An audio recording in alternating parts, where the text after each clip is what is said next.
So the first picture, that was the temple. Now there were some things missing because we used to have these really nice big lions as you came in. That was before the lions. And the devotee singing, his name is Bhutta Baba Prabhu. He was the first picture of the one guy you first saw. Wow.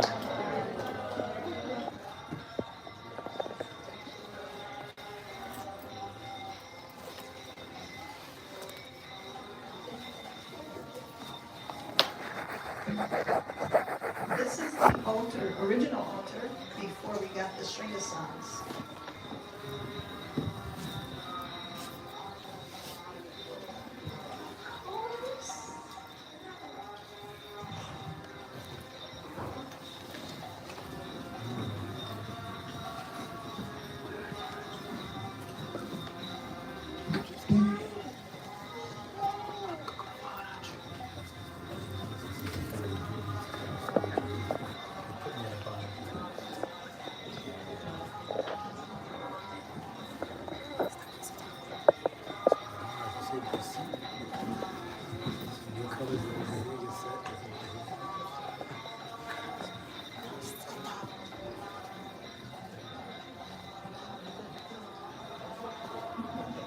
Now coming up, there's a photo of our Muralidhar, where if you've never seen Muralidhar blue, you'll see it in this video. Look at that. So he shows his blue form sometimes.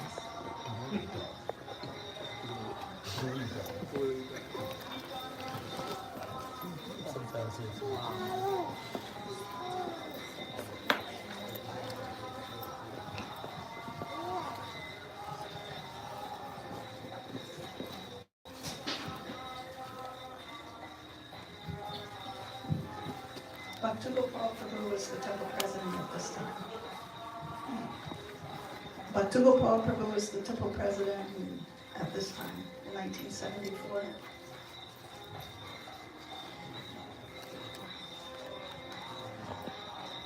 Jagannath on the day really sweat. I don't know what happened to that.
This is, yes, this island Srila Prabhupada had in 1974. He used to have the 3 steps that led up to the sea.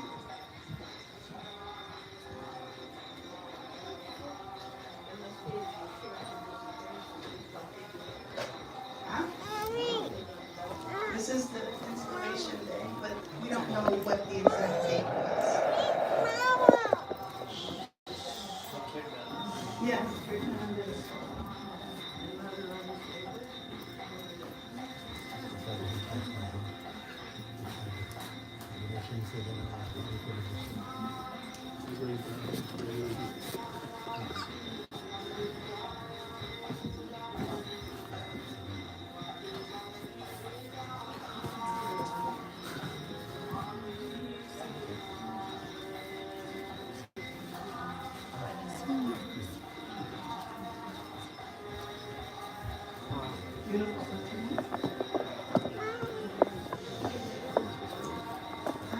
I came in 1974.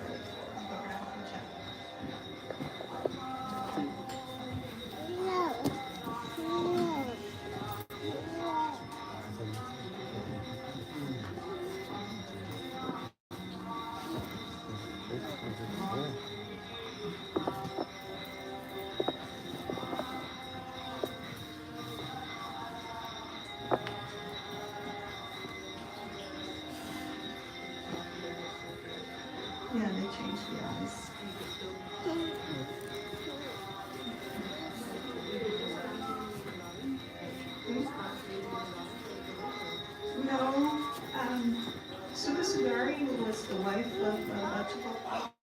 She used to make crowns and jewelry and some of the other devotees. And Sugari, she's no longer with us, but I remember she used to go out on the Sankirtan. And she asked me to go to the airport once with her. And she was distributing offered carnations. So she would approach people and she would say, "Excuse me, sir." She said, "I'm collecting donations for these two little orphan children from India. And their names are Sri Sri Radha Muralidhar." And she would do really big. She did that to her last day. Got it still. Try it out today. This is Govardhan Puja, 1974. This is actually the first day that Sri Sri Radha Muralidhar allowed me in the temple. Yeah, Nagashi was there, Kilananda, so many devotees.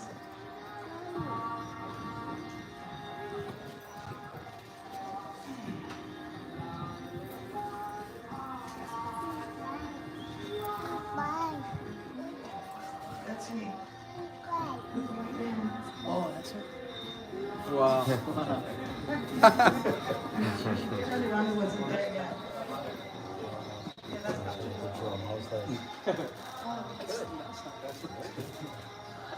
Very progressive.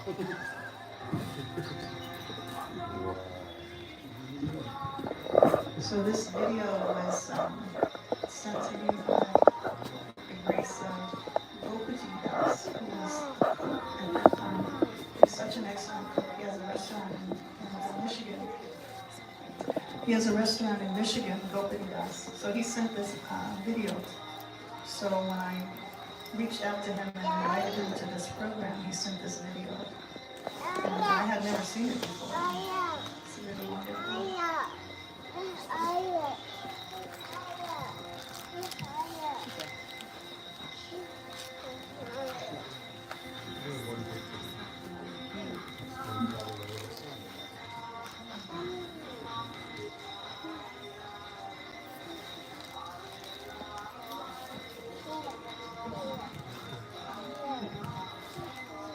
Now you see this wonderful kirtan going on? I'll tell you about this day.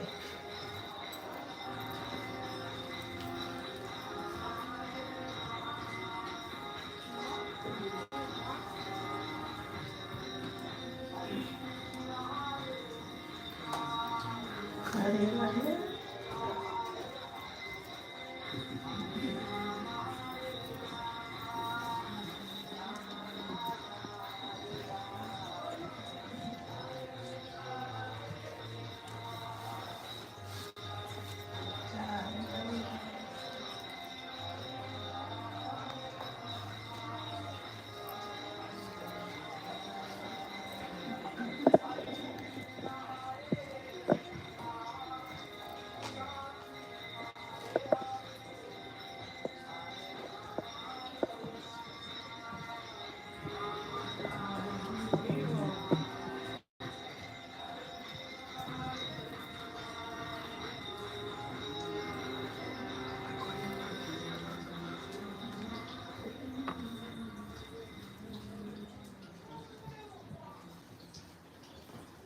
Srila Prabhupada ki jai. Shri Shri Radha Muralidhar ki jai. Shri Ramachandra ki jai. Shri Radha Mishri ki jai.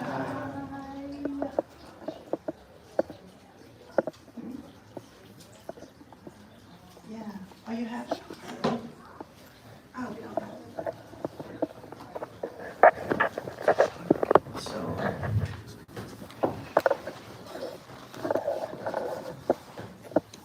Namo Shivaya Krishna Krishna Srimate Bhakti Swami Titi Namaste Saraswati Nirvishesha Shanyavadi Paskati Sutani Om Gyantam Krishna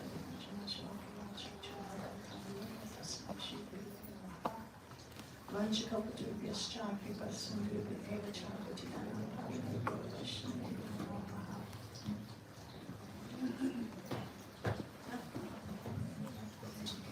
So this story of the journey that I was allowed. We got to see you. So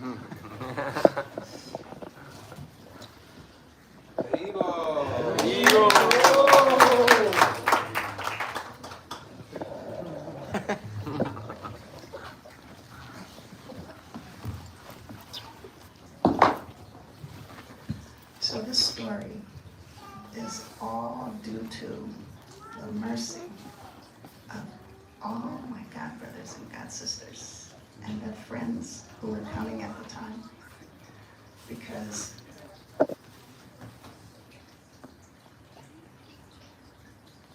I was lost in darkness, and I was not happy, and all of my friends would ask me, what will it take to make you happy? And I didn't know. I would say, well, I don't know what will make me happy, but I know what doesn't make me happy. And I can name all the things that didn't make me happy. So I was working and partying and working. But there was absolutely no satisfaction in my heart for that. So one day I was walking. So we lived right next door to Lakeview Cemetery. Like, the cemetery back entrance was like literally right next door. And so then I would walk the front portion of the walk. And I used to walk a lot. I don't do it so much now because physically I can't do it, but I was just feeling so desperate. And I looked up and I said, Lord, there has to be more to life than this. You know, working and partying and working. It's like, there's no satisfaction. So I was working at a 7-Eleven Corporation sweet shop in Severance Center in the mall there in Cleveland, on Mayfield. It's still there, but it's a little different, but the store is not there anymore. And so I was working there, and then one day, I don't see the picture, but this devotee came in, which I didn't know who he was, and his name was Tony, but he wasn't an active devotee per se, because he wasn't following everything perfectly. You know, he came in and he started talking to me, and we formed a respectful relationship. I won't go into all the details because you don't need to know all that, but anyway. So, you know, Krishna has his way of throwing out his hook, and he gets you. And then he starts really moving, sometimes real fast, and sometimes real slow, you know. So Taliban, there's a picture of him back there somewhere, but he was the hook.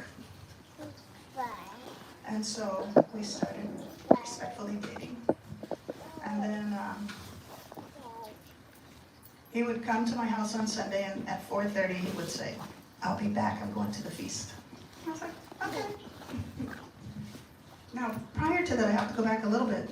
I had gone to his apartment, and he had absolutely no furniture, no pictures. He just had one stereo. But he was a musician, so he was playing his saxophone. And whatever he was feeling, you know, I was like in awe. Wow. So then, I was more of an introverted kind of person, so I never asked questions, but I was an observer. And so, but this particular day, he was playing his music, and this feeling came over me, and it was like so overwhelming that I had to express it. And I said, you know, I feel like I'm supposed to be learning something right now. It's something I'm supposed to know. And so he went into his room, and he came back out, and he said, I have this book. He said, but you have to promise me 3 things before I give it to you. So now I'm like, what's these 3 things? I promised to get this book. He didn't even say what kind of book it was. I didn't ask. And so I said, okay, what are the 3 things? He said, first, you have to promise me that you'll never put this book on the floor. I said, oh, I can do that, you know? And then he said, secondly, you have to promise me that you'll never take this book in the bathroom. And I said, I don't read in the bathroom anyway, I can do that. And then he said, lastly, honestly, you have to promise me that you'll never eat while reading this book. And I said, I could do that. And so he gave me the book. He didn't tell me what kind of book it was. I didn't ask. You know, I took the book and I went home and I was so excited. Now, all of the devotees here who are in male bodies, please forgive me, you know, but I have to say this. At this particular time, I thought men were the most horrible creatures on the planet.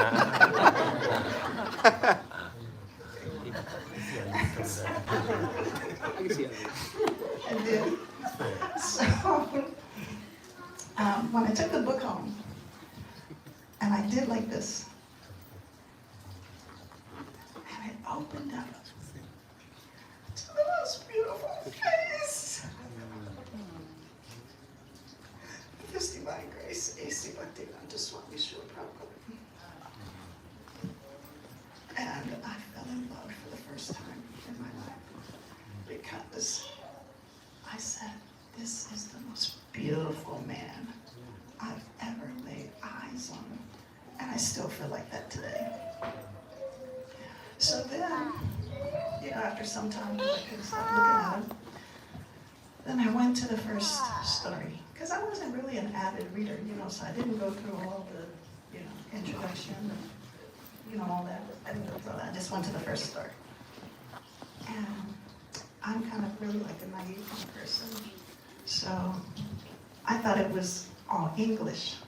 And I had never experienced a book that had two languages in the same, you know, so looking at it, I was like, And I was trying to use the English way of breaking the words down. I was like, I couldn't do it. I said, okay, I gotta go back. Now back then in 1974, there was no computers, there was no Google, and there was no, you know, no way that you can push a button and find out the answer. So you had to actually do the work yourself. You had to investigate. So I said, I have to go see if he had any encyclopedias so that I could figure out these words so I can read this book. So I went back the next day, knocked on the door, and I said, you know, that book you gave me, I was trying to read it, but I have these words in there that I can't figure out. I said, you have any encyclopedias? And he said, you don't need an encyclopedia. He said, if you really, really, really want to read that book, he said, just keep trying. He said, and you'll be able to read it. And I said, okay. He said, and if you get to a word that you can't figure out, just skip and go to the next one. So I said, okay. So like he said, because I really, really, really wanted to read the book, I was able to read it. But I didn't know it was a book about God. I didn't know for a long time that it was a book about God, you know. Krishna, the Supreme Personality of Godhead, you know. It was the Krishna book he gave me, you know. So but I just love the stories. As I was reading, everywhere I went, I had that Krishna book with me, so I was reading those stories, you know. So then, fast forward when we had respectfully started dating, and he was going to the feast. So the first day, I said, it's first Sunday, I'm going to the feast, I'll be back. I said, okay. So when he came back, he smelled different. Now, you know, if you're in an environment and you smell a smell that you've never, ever smelled before, and it comes in your space, you smell it, and you notice it, and you say, so I didn't say anything outwardly, but inward, I was like, oh, he smelled different. So then the next week, we came, and he said, I'll be back, I'm going to the feast, same time, same place, same station. I was like, okay. So then the third week came. He says, I'll be back, I'm going to the feast. I said, wait a minute. I said, where's this feast? I said, can I go? He said, yeah, but he still didn't tell me what it was. And he said, yeah, come on, let's go. So, you know, I got in the car and we drove all the way from Lakeview and Euclid to 15720 Euclid Avenue. He didn't say anything the whole ride. I didn't ask any questions the whole ride. And then we pull up in front of a beautiful building that you see, and it had a big sign on a long pole that said, Hare Krishna Temple. That didn't mean anything to me. I still didn't know it was like a place of worship. I didn't know because I'm just real simple, you know. So then when we got in front of the temple, he stopped and he turned to me and he said, I can't teach you anything. He said, everything you learn, you have to learn on your own. He said, so when we go in, he said, just watch and do what everybody else is doing. I said, okay. Now, I didn't know he was going to disappear on me. So we walked in, go in the door, and he disappeared. They just left me by myself. There's a lot of those stories too, but anyway. I was like, I'm not going to say anything to anybody. You know, he says, okay, I'm just going to do what he said. I'm going to watch what everybody does. I'm just going to do what they do. So it took me a little time to gather up my courage to do it, you know. So they would come in, and so when you walk through the temple doors, straight ahead in the foyer was the temple room doors, with these big, beautiful wooden doors, and then they had stained glass with the peacock. And then there was a room to the left, and then there was a room to the right, and then on the right there were stairs to go downstairs, and then there were steps to go upstairs. So on the room, the little wall that divided the room on the left, there was a water dispenser, and there was a sign that said, please wash your feet. And it had like a plastic dishpan. So they would come in, wash their feet, they would knock on the door, ring the bell, bow down, go in and close the door behind. Now that kirtan that I mentioned on the video, they were having this rip-roaring kirtan that I didn't hear any sound outside the temple room. I heard absolutely nothing, so, you know, I didn't know what was going on in there. So, it took me a minute to gather up my courage to do it. So then finally I did it. I said, okay. Oh, before that, like some people, because normally the people would come in, they were just dressed like me, just what I was used to seeing. And then every now and then somebody would come and they would go upstairs. But when they came down, they looked different. You know, because, sorry, Yodi, Sika, Tilak. I was like, I'm not going upstairs. So I'm not going to go up there. I'm just going to do this simple thing right here.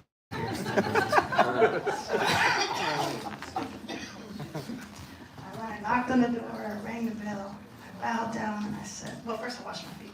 Knocked on the door, rang the bell, bowed down, and I said, well, Lord, I couldn't hear what they were saying when they bowed down, so whatever it is, you have to forgive me, but I'm going to go through these doors. So I went through the doors, and at that time, they used to burn the frankincense and myrrh on the cones, the charcoal. So when you walked in the temple room, it was just, it was like a cloud of incense smoke, and it grabbed me and pulled me in. And they were just like, having this rip-roaring kirtan that I didn't hear outside the doors. And I was like, wow, this is like another world. You know, so they were dancing. So, you know, I like to dance, and they were playing the drums. I love drums, you know, so I started dancing. And so, you know, I was just like so happy. You know, I said, wow, this is like another world here. And then after some time, you know, because you know how they do the kirtan, you have the circle. You have to get to the circle to see what's inside the circle, you know.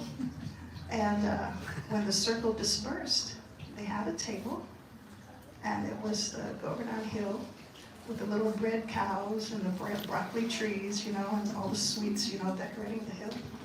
And so my first day, the Shishi Radha Muralidhar allowed me entrance. Srila Prabhupada, by his mercy, was Govardhan Puja in 1974. So I don't want to keep speaking because I'm not going to be able to carry on because, you know,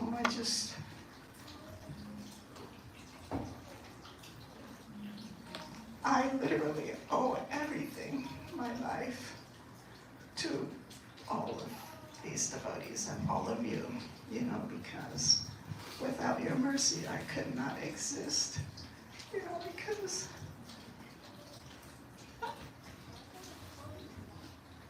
my kids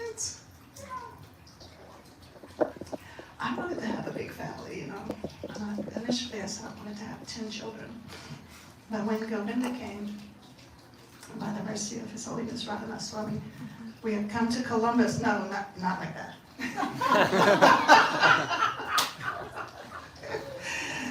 I was expecting, and I knew it was a boy. And so he was coming downstairs, and I was coming up. And I asked him if he would name the child that I was carrying. I said, it's a boy, could you please name him? And so he asked me for all the names of my children, so from the first down to the last. And then he thought for a moment and he said, call him Govinda. So when it was time for me to give birth to Govinda, you know, when he was making his entrance, I said, Lord Govinda. Now, prior to this, I had 7 children, but I didn't feel like I had a lot of kids. But when Govinda came, I was like, it was like Krishna let the shade up, and I was like, wow, I got a lot of kids.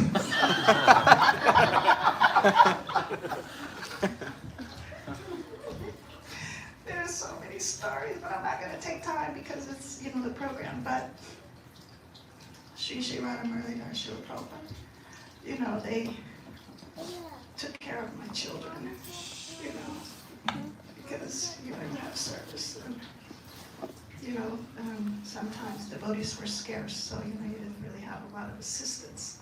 So I would go to them and I'd say, you have to watch them because I got to do my service. You know, and they did. They watched them, you know. They're still watching them, you know. I'm forever indebted to Shri Radha Muralidhar, Shri Jyoti Radha Muralidhar, Shri Gaurachandra, Shri Radha Shinga, and eternally Shri. And all of you, thank you so much. From everything that I have, I owe it all to you. Hare Krishna.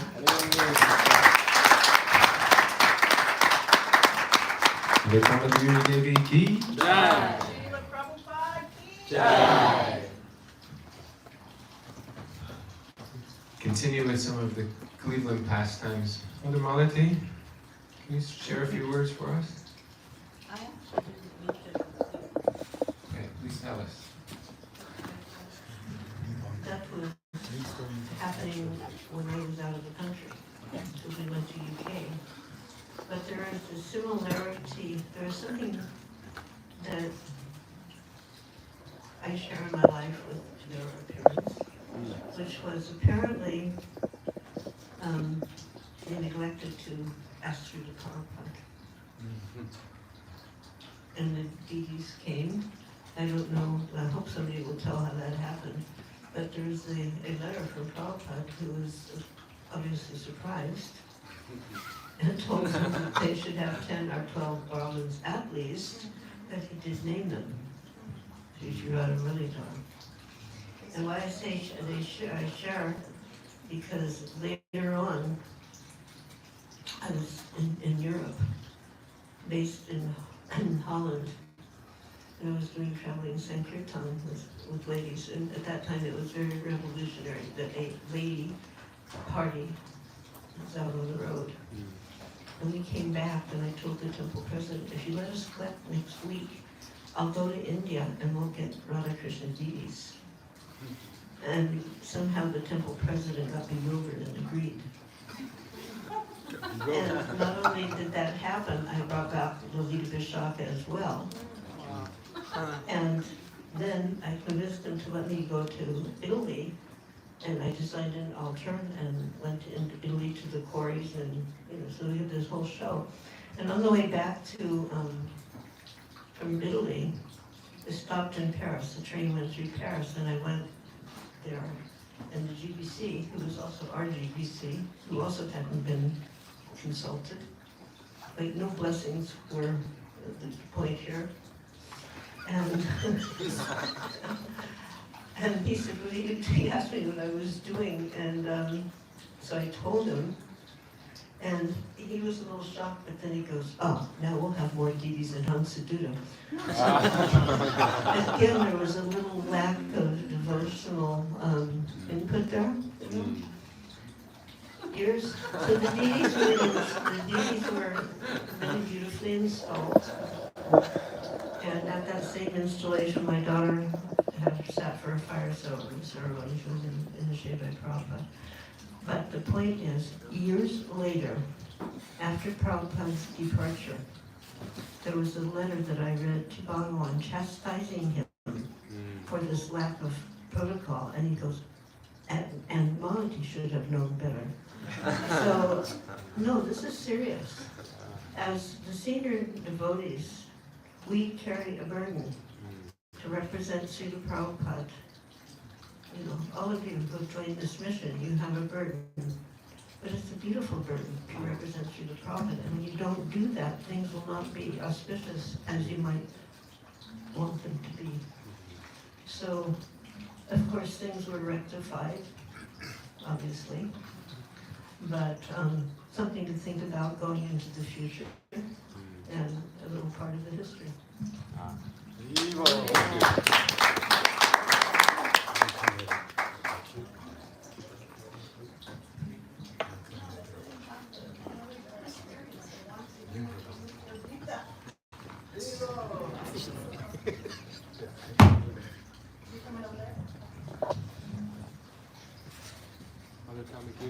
Can you introduce them to do that?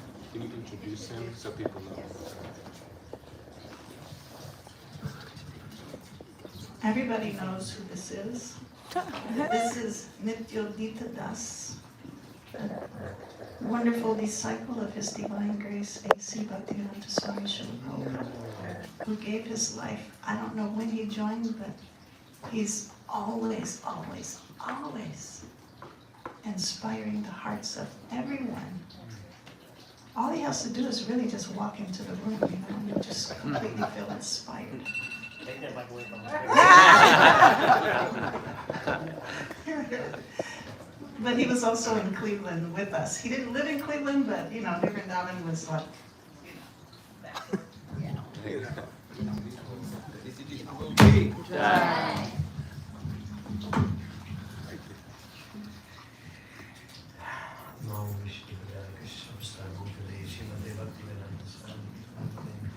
Namaste, Saraswati Devi, Gauravani, Prachadane, Namaste,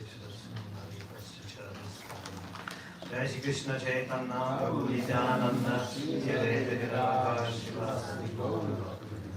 Hare Krishna, Krishna Krishna, Hare Hare, Hare Rama, Rama Rama, Hare Hare. Vancha kalpatrivasya, kripasinduvevaja, Paritan Parineyo, Vaishnavi, Namaha. Shri Radha Muralidhar ki jai. This is such an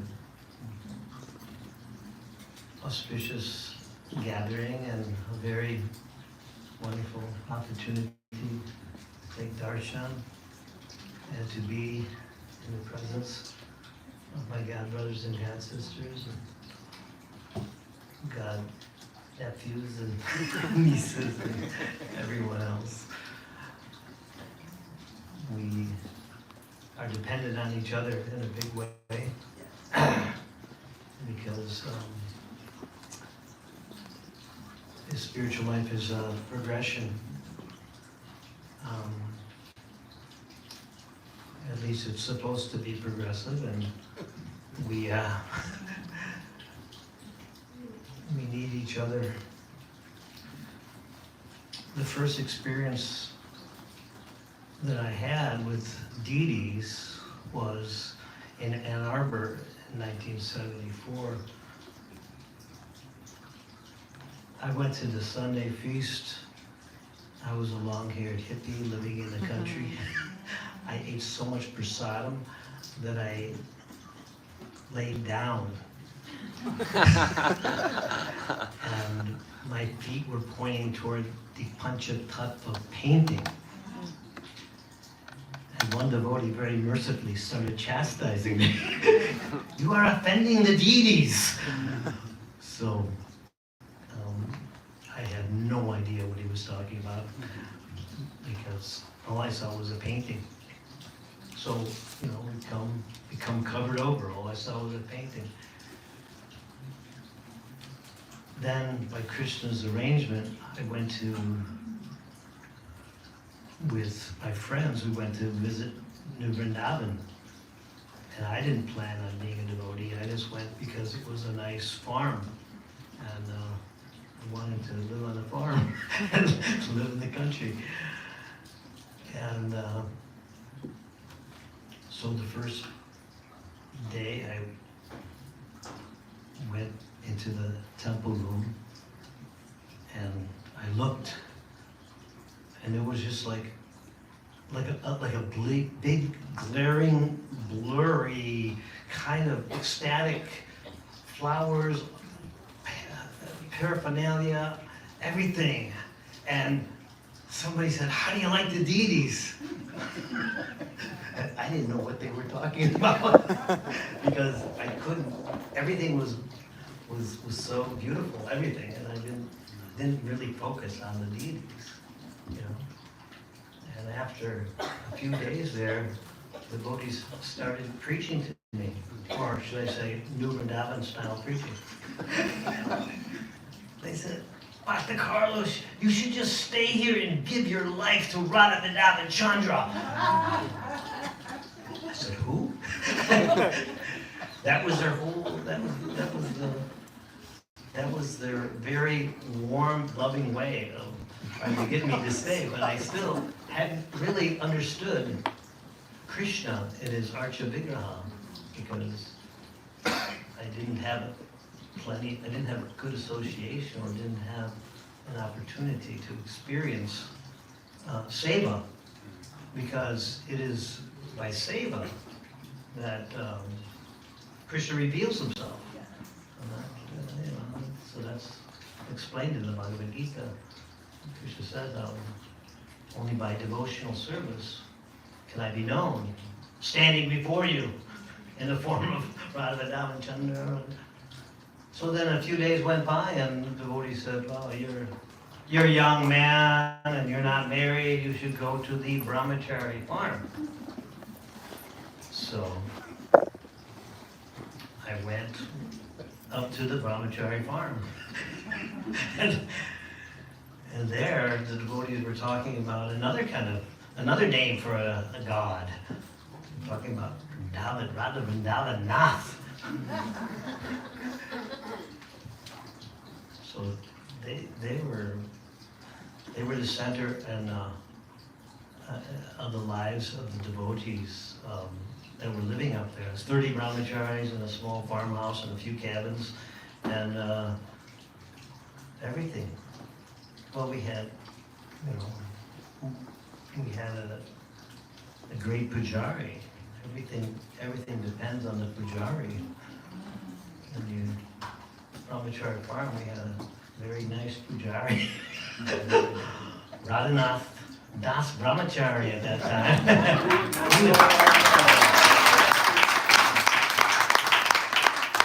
He was a pujari, and but he had a whole lot of things that needed to be done. And you've heard, I'm sure, how his day was completely full. 2 o'clock in the morning, rising, because the regulation was before you touch the deity, see the deity, call the deity, 16 rounds. And Mangalarti at the Brahmachari farm was at 4 in the morning. So then waking the deities, he was in charge of all the procedures. But he understood a very important principle of deity worship, which is that try to engage others in serving the deity. So there was a group of brahmacharis, and you can imagine, we ate a lot, we worked a lot, we froze a lot, and we slept whenever it wasn't time to sleep. Like during Bhagavatam class, or when we're driving in a vehicle, which there was only one vehicle at the time when I joined. But especially during Bhagavatam class, we tended to sleep as much as possible in order to catch up. But that was not allowed in the brahmachari ashram, but there was no way we could not sleep unless we had something to do. Out comes Radha Das brahmachari with the brass, the silver, the Radharani's hair. These little deities, you know. And I, somehow or another, I had the great fortune of receiving a basket, or maybe it was just a box, a woven box or something, and in it there was all kinds of cloths and little jewels, like what I thought would be like discarded stuff. But then every morning, out of the pujari room would come Krishna's cane. Krishna's cane was just a wooden stick, you know, about this tall. But my service during class to stay awake and to serve the deity was to decorate that cane, and with ribbons and little jewels and this and that, and whatever, sometimes flowers if we had. It wasn't, I joined in the winter, so there was no flowers. But, so then what happened was I started, you know, really meditating on the deities to see how my offering looked, the cane, the Krishna. But the whole thing, it transformed, because what happened was Krishna was revealing his beauty. Krishna was revealing his glories. So the combination of service, revelation, and then hearing. We had a part of the class was a short clip of Prabhupada speaking, you know. And then on the tape recorder, and shut the tape recorder up, and then the person running the class would say, okay, what did Prabhupada say? Does anybody remember one thing Prabhupada said? So then we had the brahmacharis giving class. So reading Krishna book every night. But then, yeah, that also came into play. One of the sweet things I got to do growing up in Krishna consciousness was every night Radha would be singing serenade to the deities. He'd do the artik or read the artik, and then when it's time for rest, the curtains would open for the last darshan, and Radha with the mridanga would be singing these beautiful bhajans. And then, you know, I started hearing these same bhajans. You know, there was a cassette of Achyutananda, you know, songs of the Vaishnavacharya. I heard that, and then I was live and in color with Radha. So I would try to glorify him. I said, oh, you sing so wonderfully. And he had a songbook, and so one thing he would ask me would say, what is your favorite bhajan? Remember, I'm not initiated or anything. I said, what is your favorite bhajan? He'd ask me. So I would pick one out of the book, you know, that I kind of heard, and he would sing that to Radha Vrindavanam. And I tried to glorify him. Yeah, I really like your singing. He goes, I'm just an imitation of Chutananda Swami. So he was teaching me humility, which I never learned, but I mean, you know, he wouldn't, you know, take my praise so organically, so to speak. But so yeah, so the whole day, everyone started talking about, you know, Krishna's Radha Vrindavan's boga, milking their cows, building a palace for their pure devotee, you know, working in their garden, you know, so many things. Everything just became centric, deity-centric, and that's you know, what's absolutely necessary for Krishna consciousness, for the neophyte, for the middle of the roader, Madhyam Adhikari, but also for the Uttama Adhikari. All of our acharyas, their Ishtadevs, just would absorb them, and they would think everything they're doing is for them. You know? So this is what Krishna consciousness is. It starts in the deity.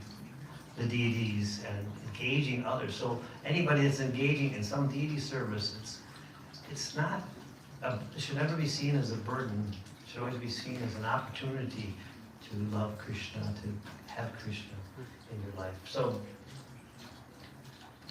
then, what happened was, we were living in Brahmacharya, and I was walking across the valley every day to go and serve Prabhupada's construction crew. And one day, the whole community realized that Sudhanu had gone to India and he had contacted hepatitis, and he cooked a feast for everyone.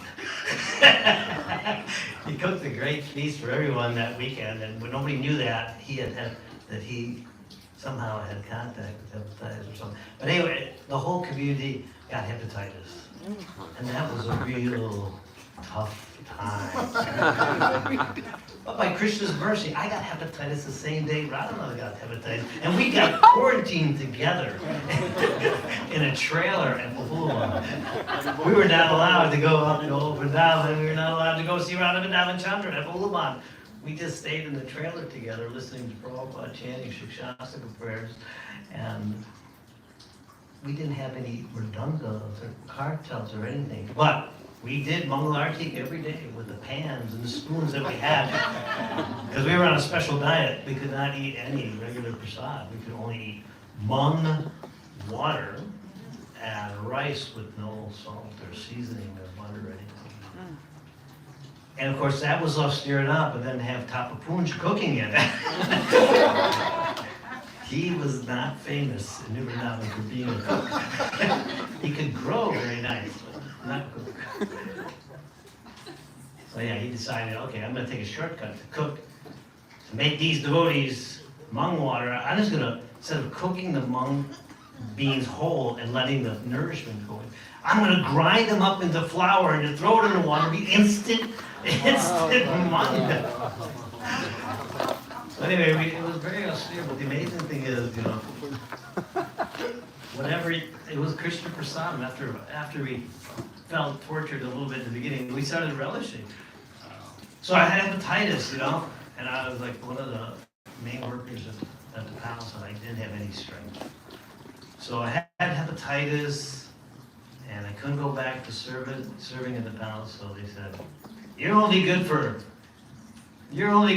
going to Cleveland to preach to college students or something where you don't have to lift up heavy cement bags.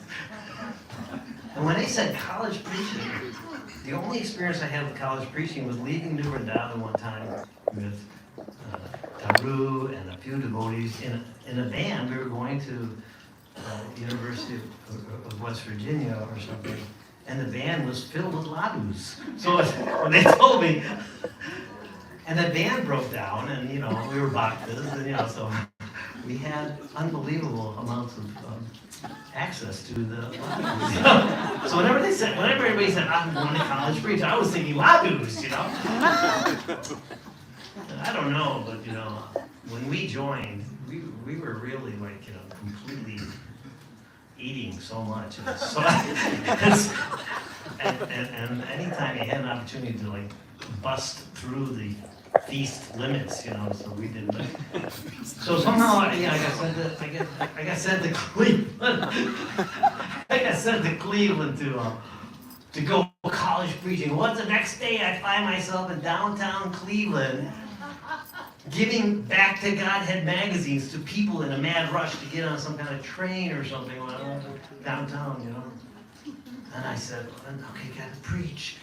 So one guy comes up and says, yeah, I'm really interested. I said, here, this is a book about love of God. He goes, oh yeah, read it. And then, but then he stopped and said, this is not about Jesus. And he ripped the magazine right in my face, And I'm thinking, I'm on the farm, with the boogies. I gotta go back. That's all I was thinking. I gotta go back to New Vrindavan, I'm always thinking like that right now. But yeah, so then Yeah, no college preaching. But the amazing thing is, because I think it might have been maybe your mother or somebody, I don't know, because well, whoever it was, but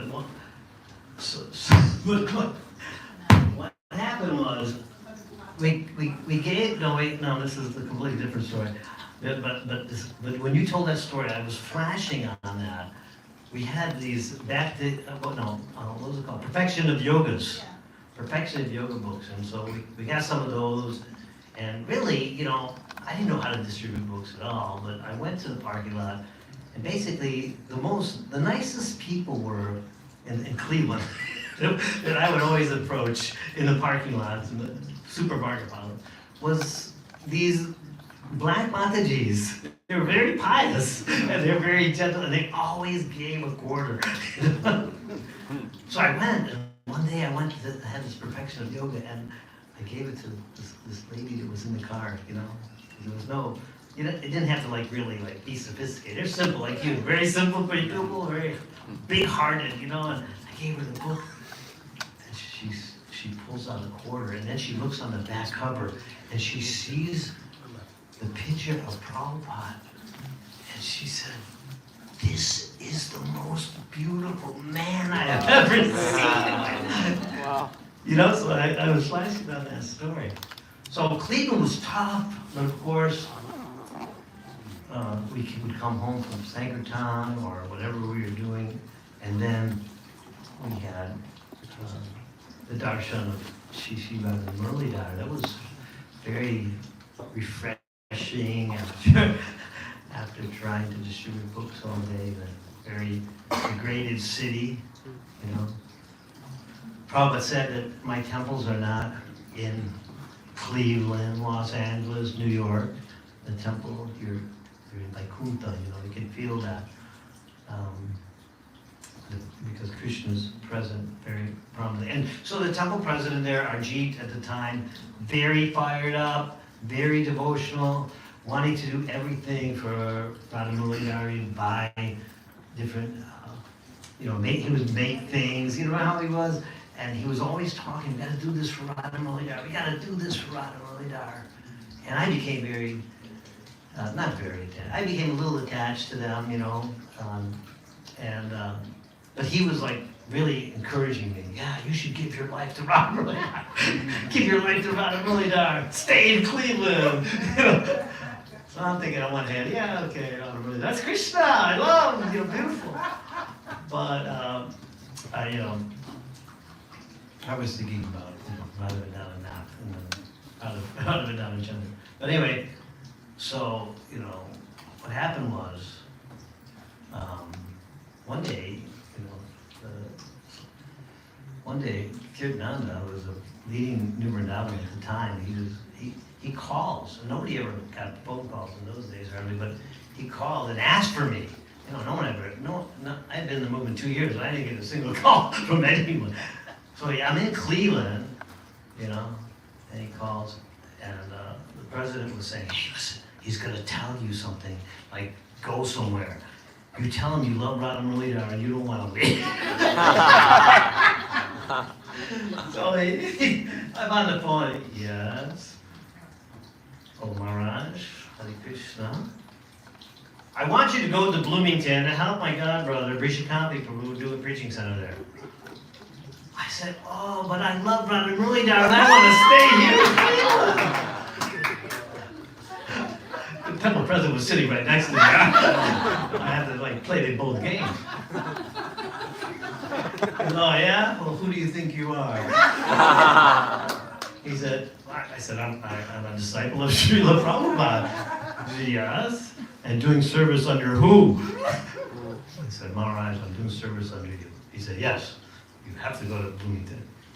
So and I went to Bloomington the next day and spent 9 months there.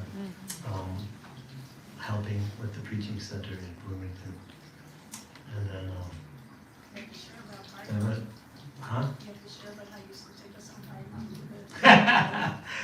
now I'm in Cleveland, that was when I came back, not when I was there. So what happened was, actually, I skipped one part, but yeah, during that time in Cleveland, I went back to New Vrindavan because Prabhupada was coming in June or July of 1976. And so at that time, I took second initiation. I had been first initiated when I was at New Vrindavan. I took second initiation in 1976. And so I was part of the Cleveland Yatra at the time, so I went back to Cleveland and I got trained up to dress Radha Muralidhar. So they were the first deities I actually was able to dress. Shri Shri Radha Muralidhar ki jai! So I don't know about this schedule that you guys have, but that's part one. I don't know, if I run out of part, if I go to part two, I have nothing else. I see all these Radha Muralidhar on this schedule. I don't know. Should I say? Should I go for more, or should I just hold it for the next evening program? Huh? Shall I hold it back? People probably want to hear you speak later also. What's that? People probably want to hear you speak later. Oh, okay, yeah. So I think I have the order. See, I'm only here because they ordered me to.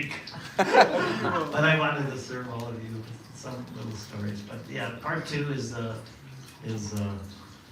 New Vrindavan Radha Muralidhar pastimes, and then part three is New York. That's Rublet cream. that's actually how we're gonna go. So you can keep going. You can. Okay, so we're at Cleveland. No more Cleveland devotees here. Yeah. Oh, you want to speak something, please, and then I can tell you later. Okay, all right. Srila Prabhupada ki jai. Dito Prabhu.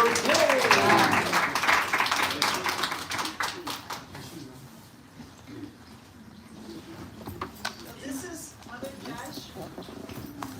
First time I had an opportunity to be in her presence was when she lived in Detroit. Jenny. And we had go down there for a program. And she and her a wonderful family. And came out of over the years. So I've known her over the years. I've known her over the years, and she's such a sweet example of unending, uninterrupted loving service to whatever manifestation that the Lord manifested. From Detroit,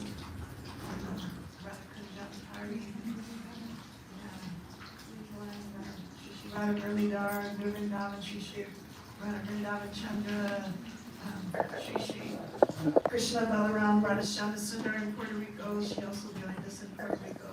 Chocha Radha Muralidhar was there as well. But she's an amazing, amazing mother. You know, she does so much wonderful service.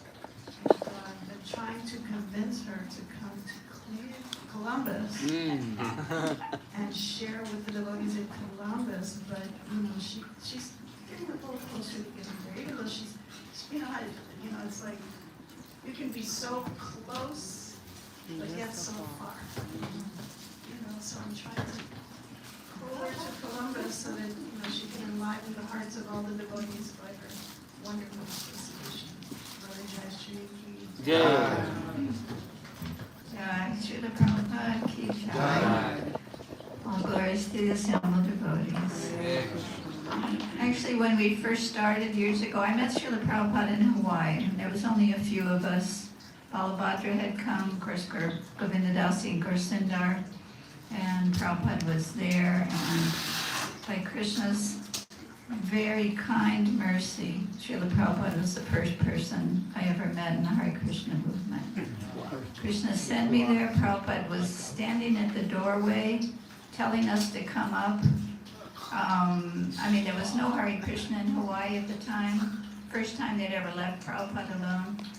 But I went to a bakery, there was a sign. I told my friend, take me to that address. We drove up, and Prabhupada somehow or other was outside, as if he was waiting for us. So I went in and, you know, it's a long, really long, wonderful story. But I had just prayed, my dear Lord, if you're here, please send me to somebody who knows you. And then I ended up, and Srila Prabhupada was there, and he was talking about God. And he just answered all of my questions, but I didn't ask him anything. In the course of this conversation, I could see him looking into my heart and into my mind, and I mean, he knew exactly who I was, what I needed to hear, and I knew who he was. I knew he was Krishna's son. I didn't know Krishna at that time. I knew he was God's servant. He was, I mean, you had to offer your head at his feet without even knowing what that was. You just automatically did that. No, I was just a hippie. And, you know, I moved into the temple shortly after that by Govinda Dasi's grace, because if you're in the presence of someone like Srila Prabhupada, he's so in Krishna's service. Prabhupada brings the spiritual world into your existence, and you know who he is. And when he goes away, you forget. It's like you get covered by Maya. You don't remember that because it's so extraordinary. It's just something you've never felt before. So when I went home, it was like, oh, it kind of, you get covered over. But Govinda Dasi kindly would call me. Okay, my husband's going to come pick you up. Oh, and then a little while later, why did you move into the temple? Sure, okay, you know. But it's, Krishna is so clever and so precise. I was living with an old woman who was 40 years old. I was renting a room from her, and one day a poster came in the mail. She opened it up, and there was this blue boy. It's like, okay, a blue boy. He was sitting with a calf and a deer, and he said, "Dear Mom, I've just been initiated. My name is Munibunda. Please chant Hare Krishna." But I had no idea what that meant. And then I met Prabhupada right after that. It was like Krishna set me up. He set me up amazingly to follow all the principles. I mean, I was, who would have thought? An American youth, you know, I'd been a hippie for like 2 years. All of a sudden, one thing after another. The meat was like, oh, wow, what am I doing this for? Intoxication, you just like, and then Krishna sets me up with this woman, and then there I am at Prabhupada's feet. It's like, Krishna has his way. But I wanted that. I wanted God. And Krishna, like the Bible says, knock and the door will be open.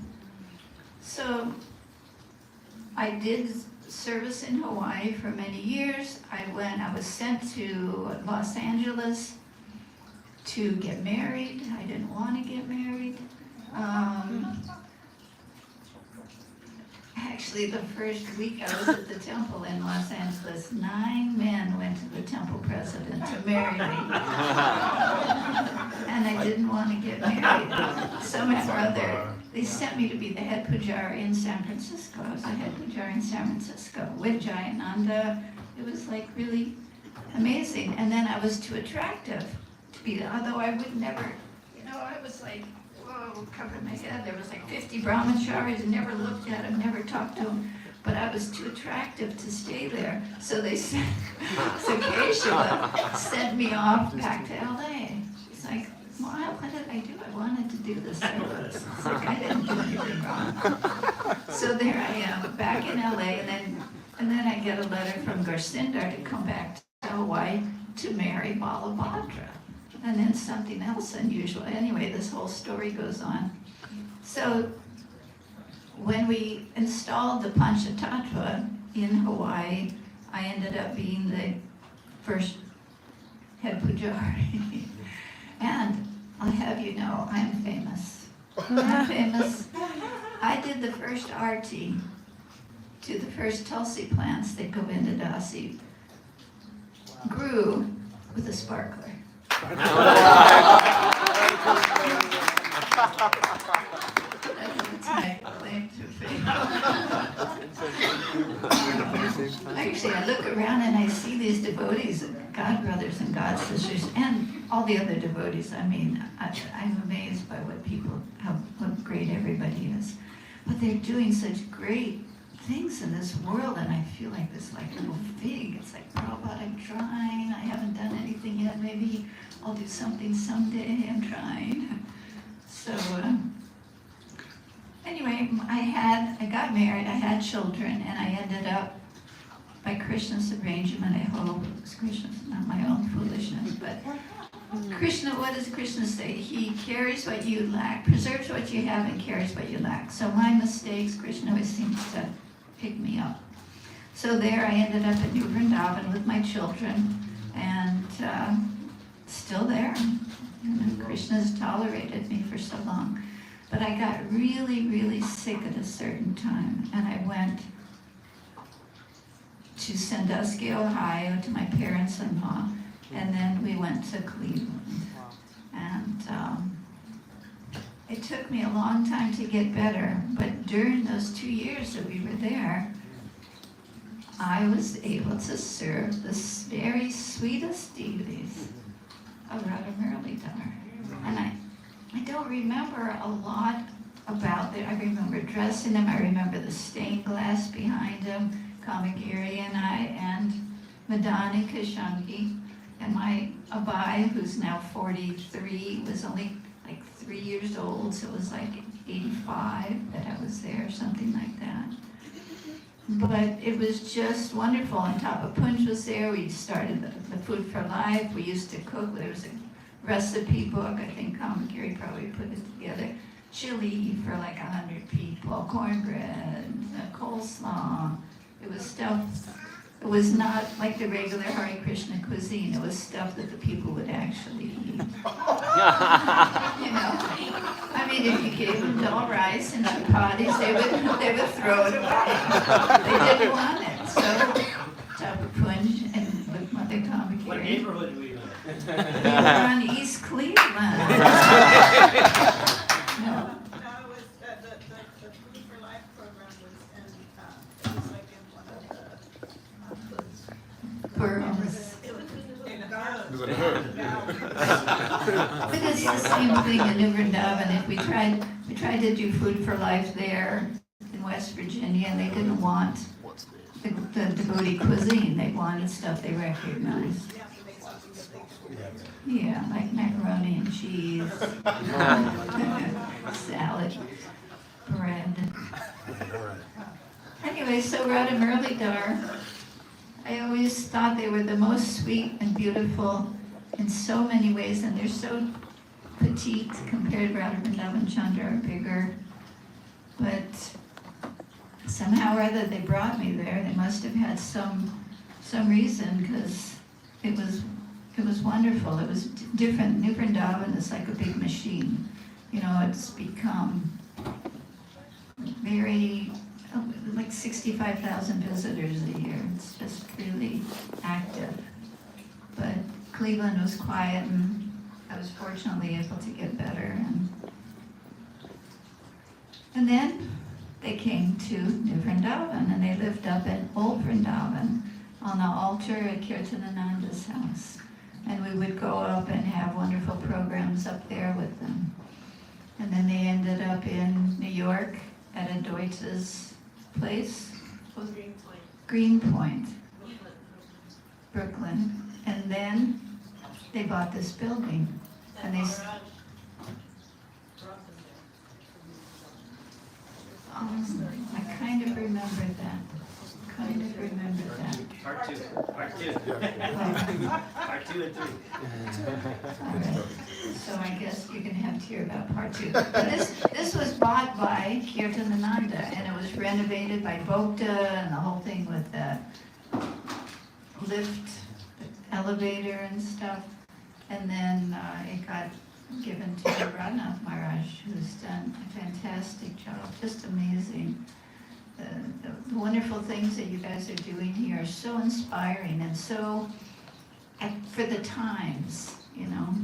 It's not just Hare Krishna, it's yoga, and it's a great Ayurvedic restaurant, and it's just so perfect for the place and the time. So I guess that's it for me. All glories to Radha Muralidhar, all glories to Srila Prabhupada,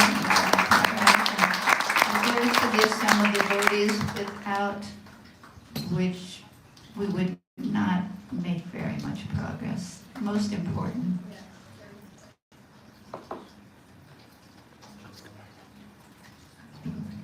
Jai Shri Devi Ki. We're still on part one. Anybody left for that would like to share? I'm looking right at you. You ready? Would you like to introduce? How long have you known her?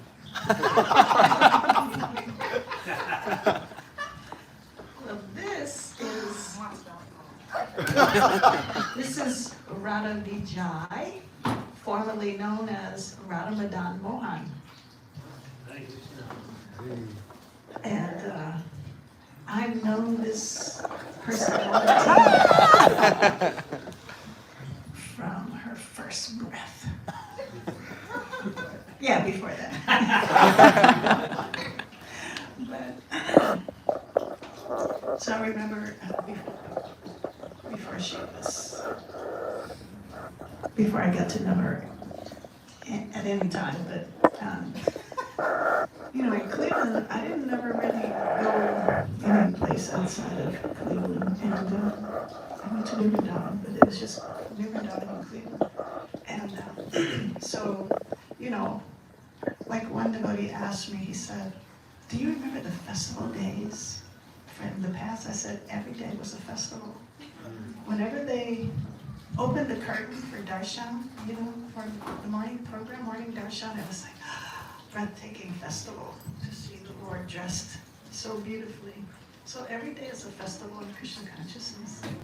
And so devotees would travel and come to Cleveland. So I remember one time, all I knew was Jaya Radha Muralidhar, Radha Muralidhar, Radha. That was all I knew.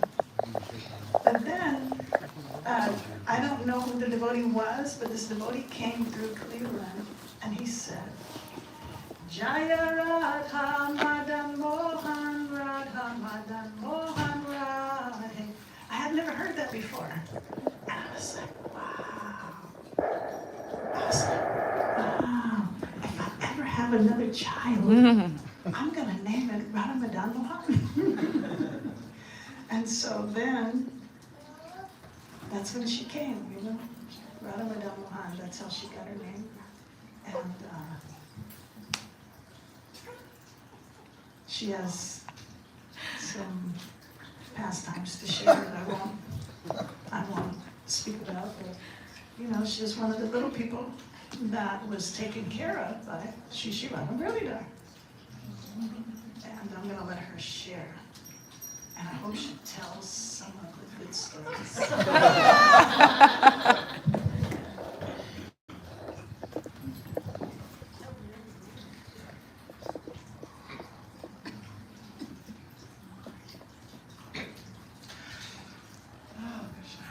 Namo Vishnu Pradaya Krishna Prasthaya Bhutale Srimate Radha Swami Namane.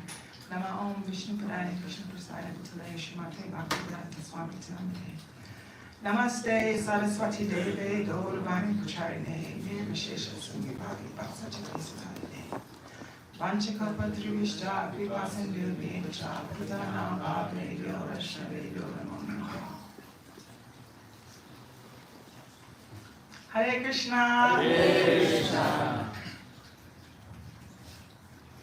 I'm a little nervous. My heart is pounding right now. I am very happy to be here today. I don't like speaking much because my thoughts and my feelings are very real, and I get very emotional, whether it's happy, sad, joyous, whatever the emotion is, I get emotional about talking. So sometimes it's a little difficult for me to speak, but I also learn how to speak through those emotions, so bear with me. And also, I'm in the presence of people that I've been watching for over almost 50 years. I have my wonderful spiritual master here, Monty Prabhu, I've known for all this time, Mother Jayashri and Titita. Like when I look at these spaces, I was like, you know, this high, and I remember these spaces from that small. So I've been watching and observing these great souls for a long time. I'm happy you guys are here. Because also there's a lot of people that aren't here anymore also. So, you know, just being around and witnessing both sides, it's a lot. Okay, Krishna, help me. So the last time I was in New York speaking in front of wonderful devotees and all the great souls, I spoke past times about my relationship with Muralidhar in specific. But this time, this story is a lot more intimate. It happened. It's between me and Radharani. Oh, I think there's only a couple people that know these pastimes, maybe like one or two, but I never talk about this stuff. And just to give a, what's the word? Like a warning sign. Disclaimer. A disclaimer. Yes, one of those, a disclaimer. I'm probably a little crazy. You know? No, I'm self-diagnosing myself right now. I don't know if I have psychosis. A little bit? Okay, not just said a little bit. I don't know if it's just being wrapped up in Lord Chaitanya's pastimes where you have become that person that has been able to see the magic. Because that's what I call it. A lot of it. So that's another reason why I don't normally speak about a lot of things that happen in my life. Because people are like, she crazy as hell. That probably didn't happen to her, but nobody can tell me what happened to me, right? So I'm going to share. So in my mind, in my thoughts, in my witnessing, this is what I've experienced. So whether it sounds crazy or whether it sounds like, what world did you live on? What planet did you come from? I don't know. But maybe they know better than I know. So like I said, this time we're going to go into the pastimes between me and Radharani because we used to have beef. Now, I have to say it this way because that's what it was. So when I was, okay, so stay with me. I'm going to try and go from one point to the next to wrap it all up. Stay with me. So, earlier Ramanta was speaking about how Krishna hooks you, or how you come into spiritual life, or however that happens. I have those core memories on how certain things happen to me, for me to live my life a certain way, or do things a certain way, or follow people a certain way because of those incidents. So my spiritual life, well, I don't know when it started, but what happened to me when I was younger. Now, mind you, if you see the size of Muralidhar, they're probably like maybe the size of a 3-year-old. So I'll say I probably was about 4 or 5 because I was a touch taller than the deities, like just a little bit. So I had to be 4 or 5. So my memory goes way back. So back in Cleveland. Oh wait, I gotta give you a little snippet of when Manta said she had the deities watching me. So I was one of the only kids in Cleveland at the time, and okay, if there's any people here that work for children's services, like, don't come for my mom. I have to put that out there and make a disclaimer also. These are very transcendental pastimes. Right. Right. So, exactly. Thanks, Ananta. I need you to help me for this journey. So, when she said Muralidhar washed us, listen, it was just me. And also, stay with me. Have you seen like Mowgli, where he was raised by the wolves? It's going to come together. So, like Mowgli was a human, but he was raised with the wolves, so he thought he was a wolf also. So because there were no other like little people or kids, like kids recognize kids, cats recognize cats, dogs recognize dogs. I didn't recognize I was a kid because I didn't see no other kids. So for me, nobody ever told me like I was a kid.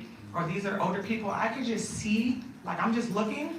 And also, like, I never looked at myself, so I never, like, Mata never put me in front of a mirror. I didn't know what I looked like for a long time, probably till I was like 7. I never knew what I looked like, but I was just existing. And so I'm walking around the temple, and I'm just doing what everybody else is doing. You know, I go to kirtan, I'm in there dancing with people, people dance with me. I also don't know the word midget, so I don't think I'm a little person or like a small. I'm just existing. So I'm trying to give you the vision of what I'm going through in life. So, but there were rules, and this, my mom, I know this is my mom, but when I was little, I didn't know this was my mother. Nobody came and told me like, this is your mom. It was just the lady in the kitchen. She was a lady in the kitchen that when I needed something, like I knew where to go, but she also trained me, when you need to sleep, this is the room you sleep in. When you need to eat, the prashadam hall is upstairs. You can play outside, but don't go past this line. And that was it. You know, if you want to watch television, that's there, which we'll talk about that also. Anyway, so these details are important. I'm a little nervous. But one day, Mata comes and she tells me to come over, and she said, their devotees are coming from Newyork. Okay, they come all the time. Like, why is it so special this time? But she said, they're bringing a dog. And I'm like, what the hell is a dog? And at this point, I'm probably 5. I've only seen a cat, because we had cats in the temple, and I can see the birds outside. These are the only animals that I ever know about. So she's like, a dog is coming. And I'm like, what's a dog? I have no idea what it looks like or any of those things.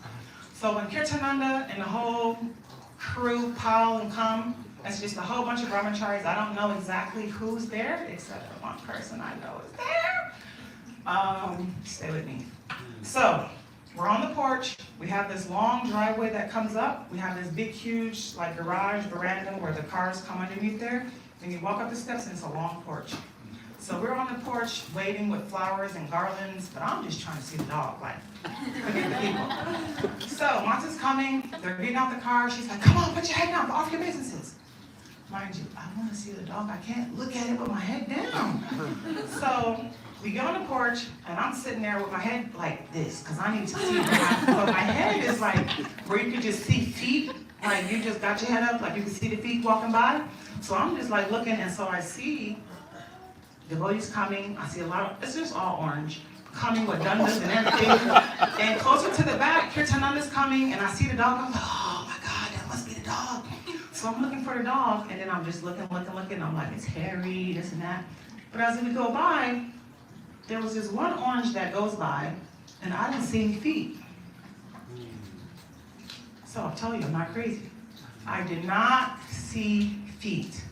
So I'm looking like, well, who is this person with no feet? So I look up, but it's from the back, so I don't see the face. I have no idea who it is, but from the back, I saw their Sika. Now, if anybody knows His Holiness Radha Maharaj from back in the day or any time, you know that's Sika at anybody. So in my mind, I'm like, I need to see the man that didn't have no feet. So we go back in, you know, Kirtan's there, and they also would encourage me to like pass around the ghee lamp, pass around the flower, like take it around. So when I get the flower, you know, I'm little. So Maharaj comes and he puts his head down, and I saw the Sika, so now I see the face with the Sika. I said, ah, this is the guy that didn't have any feet. He didn't have no feet. So, going back to my spiritual life where Krishna hooks you, from that moment, in my mind, I said, I have to find the man that didn't have feet. I said, I'm going to watch him. I said, and for the rest of my life, I'm going to try to see if his feet ever disappear again. So, Maharaj, forgive me, but in my mind, I wasn't coming to class because I was like excited. You know, because I started following Maharaj probably when I was like 14 years old. I used to travel to New Vrindavan and go to his classes, but I was in class like, and I was woke, so unlike Nigga I wasn't falling asleep in class because I was watching to see if Maharaj's feet would disappear. So for years, that's how I used to hear Maharaj's classes all the time. I would follow him, I would go different places and look for him. But for me, it was just, I had an ulterior motive. I just wanted to see if his feet would just disappear again. So, moving forward, but going backwards. So going back to Radharani, but keep that in mind, okay? So don't forget that part. That's a big part of moving forward. Right. So going back, some of the issues that I used to have with Radharani, now mind you, I don't know where the hell this came from. But maybe I was just born a demon. So you know how sometimes where you have like the demons, I mean most of the time they're devotees, but I don't know about if that's my case. But they have to be in a particular situation, and it may seem like horrible, like how could you do that to Krishna? How could you say those words to Krishna? How could you talk, Shishipal? How could you do that?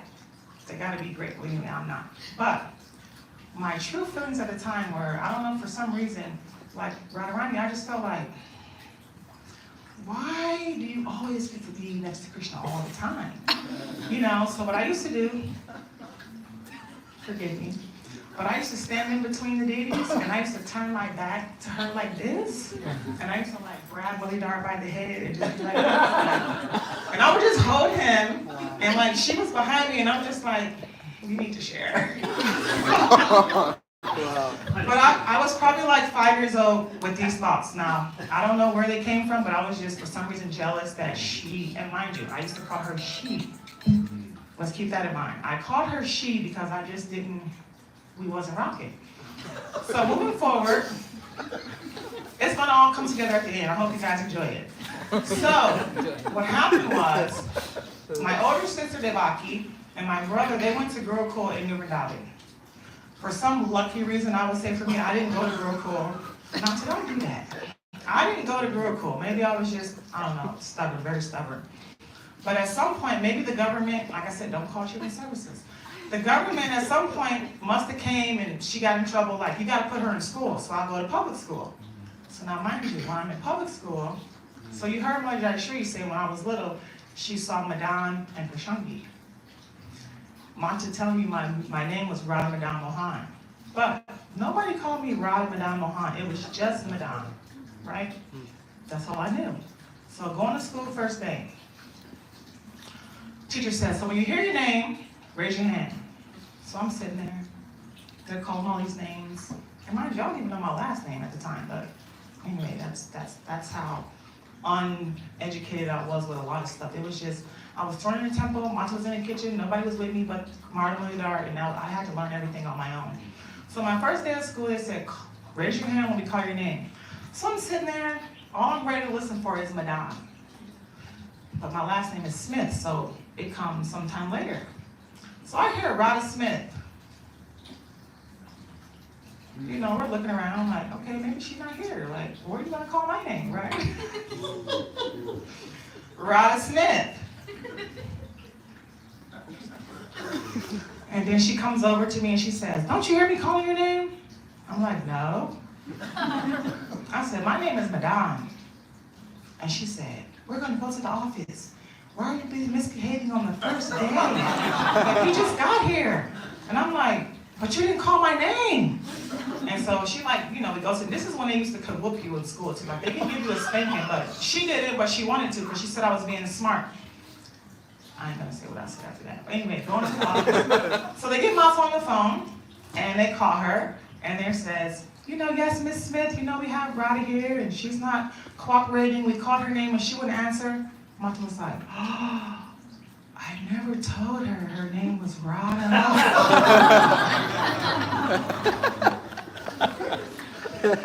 So, and they have it on speaker, so I can hear what my mom is saying.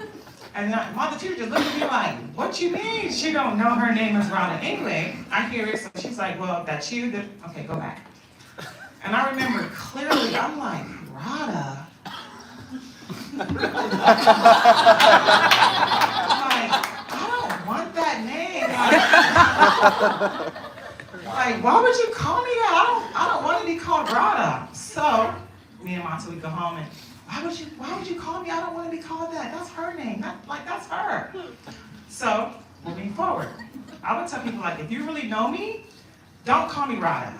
Like, people that don't know me, I'll feel like you're my enemy because you don't know me for real. And so if you call me Radha, I feel like we weren't friends. But if you call me Madan, then you know me, right? So I had to live with this for some time, right? So, moving forward. Moving forward, so still following Radha March. I'm a very Kirtanian. I love Kirtan, right?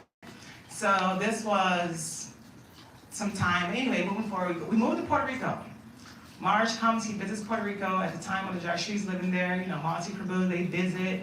So many devotees coming through. Vakursha Pandit was the temple president at the time. Love him. He was another part of my spiritualness. But what happened was, for some reason, Mother Jayashri, Malati Prabhu, Vakursha Pandit, Mata, and like 3 other people were like, you need to be initiated.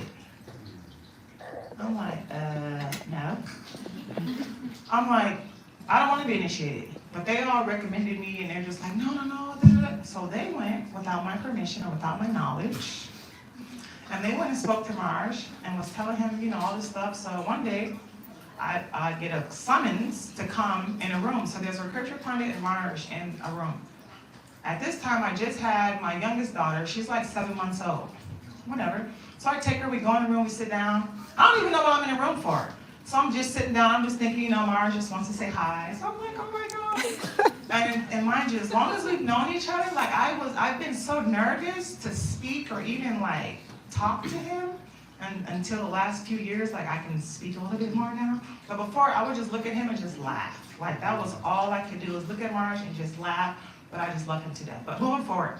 So we get into the room, and Marge, Vakursha Pandit sitting there, and then he starts telling me like, oh, well, these people, recommend you for initiation. You've been here doing service for some time. I used to cook breakfast for 60 devotees every morning by myself, 7-8 preparations, for years, and, Mangalarti every single day. It was wonderful. If you never had that experience of living in a temple, go do it. But anyway, so I'm just sitting there listening, and then Marge just starts speaking. And the first thing he says to me, he goes, Madame, like, how long have I known you?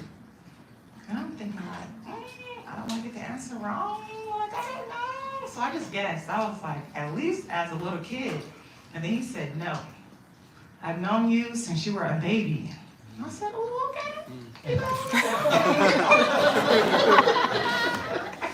So he said he's known me as long as I was a baby. I said, oh, okay. So I felt like, okay. Then moving forward from that, he just goes into, he said, listen, I'm here for you. We'll get initiated. Not here initiated. I'm like, oh my God, why would you say that? I'm like, I don't want to be initiated. Why are people doing this to me? So mind you, listen, let me explain why though. I love Krishna, love Kirtan, love the devotees, love the process. I've been here almost 50 years. But I just felt like in my mind, I used to see people get initiated or just see people just doing stuff. I guess I was judging. But I'm like, but what if I can't do it? What if I can't hold up to the principles or the, chanting my rounds, or I was like, I don't even hear like the karma that comes to what you give to your spiritual master if you don't follow properly. And I'm like, I don't want to do that to him. I mean, not that I would try to do it, but what if I make a mistake? I didn't want to make a mistake. If I did it, I felt like I needed to be perfect, focused, probably turn into a brahmacharini, living in a temple with no responsibilities, and maybe I can focus. I said, you know what? Maybe when I hit 50, I can probably commit to being initiated, But I was like, in my mind, like, Lord, but I need him to be here because that's the only person I'm going to be initiated by. Because he didn't have no feet, remember? So that is who is going to initiate me. So he has to be around when I'm still 50. Moving forward. So after Marge left, no problem. Because in my mind, I'm waiting until I'm 50. Like he told me we'll be initiated, but at the time, I just felt like you already accept me. I don't care if it's in this lifetime, the next lifetime. You already have accepted me. I don't need a ceremony right now because I need to be serious, right? So. Moving forward, but it all ties back to Radha writing so long. So at some point, the next year, Marge comes back and he visits Puerto Rico again, and Vakursha Pandit gives me a phone call and he says, Madame, Marge said he'll initiate you. I said, yeah, right? I'm not doing that. Tell him no, like I'm not doing it. So we hang up, I don't get initiated. This is 2001. 2001, this was 2001. Got my first phone call. Marge said he'll do it in Puerto Rico. I said, no, I'm good. So, the next year, 2002 comes. I kind of hear some stuff like, Marge said he'll initiate you. I just hung up the phone. phone that time. The spiritual partner, stop, I don't want to do that. Stop asking me. So, 2003 comes. This is where the magic extra started. I just was like, okay, Lord. So one day, and let me tell you how slick I thought I was. Malati, you never heard this before, but this was between me and you. So, I get a phone call. It's Malati. She calls me, she's in Newyork. She gets on the phone, I'm in Puerto Rico. She says, Mars said he wants you here. In 3 days, you're getting initiated. I'm like, what? So I hang up. I'm miles away. How do I get out? My intelligence works, magic, right? So I'm like, how do I get out of this? I said, you know what? I said, well, I don't have any money to come. I can't buy a plane ticket in 3 days. You know how expensive that trip is going to be? She said, don't worry, the ticket is already bought. I'm like, I said, the ticket is already bought. I said, you know what? We'll see, because on the ticket, she don't know my real name. So maybe she put Madonna Smith, and so when I get to the airport, I got Radha Smith, so it's not going to match up, so they won't let me on the plane, right? So that was what I was thinking. I wouldn't get there because they got the wrong name. So anyway, she must have spoke to Mata or somebody because they had the right name. So I get to the airport. When I get to the airport, I'm just like, arms open. I have nothing. I'm just going with nothing. So when I get there, they tell me, oh, I'm like, who's going to pick me up from the airport? So it's the first time I met Mother Gopa. They just, listen, I don't know who did it. All the arrangements were made. Mars said, get here. Malati calls me with a phone call. I get to the airport. Mother Gopa picks me up. She drops me off at Mother Jayashree's house. So I'm at Mother Jayashree's house, freaking out a little bit, but I probably didn't show her that. And I'm just like, I don't have a sari. I don't have any neck beads. I don't have no japa beads. Oh, don't worry. Mother Jayashree goes and she brings me a sari. She gives me the japa beads, and I'm just like, so the initiation is the next morning. And I'm like, oh, I don't even know what to do. And then I got a little sad because my mom wasn't there. Nobody was there. And I'm just like, oh, Krishna. Anyway, the next morning comes. They tell us disciple meeting, go there. The disciples are going to meet. They're going to tell you what to do, all that stuff, right? So I'm sitting there, and I have my beads, so I forgot who it is, but I give him the beads, and he says, oh, you go take these to Marsh. I'm like, oh, you want me to go by myself and take them to him? No, I can't do it. So Marge is back in room 7, in Newyork, going back to the back. So I go back there, knock on the door. Some other devotee was in there, so I bend down off my bases. I hand Marge my beads. Oh, one thing they told me to do, make sure you write your full name on the beads before you give them to Marge. So I write Radha Madan Mohan, reluctantly Radha Madan Mohan on the beads.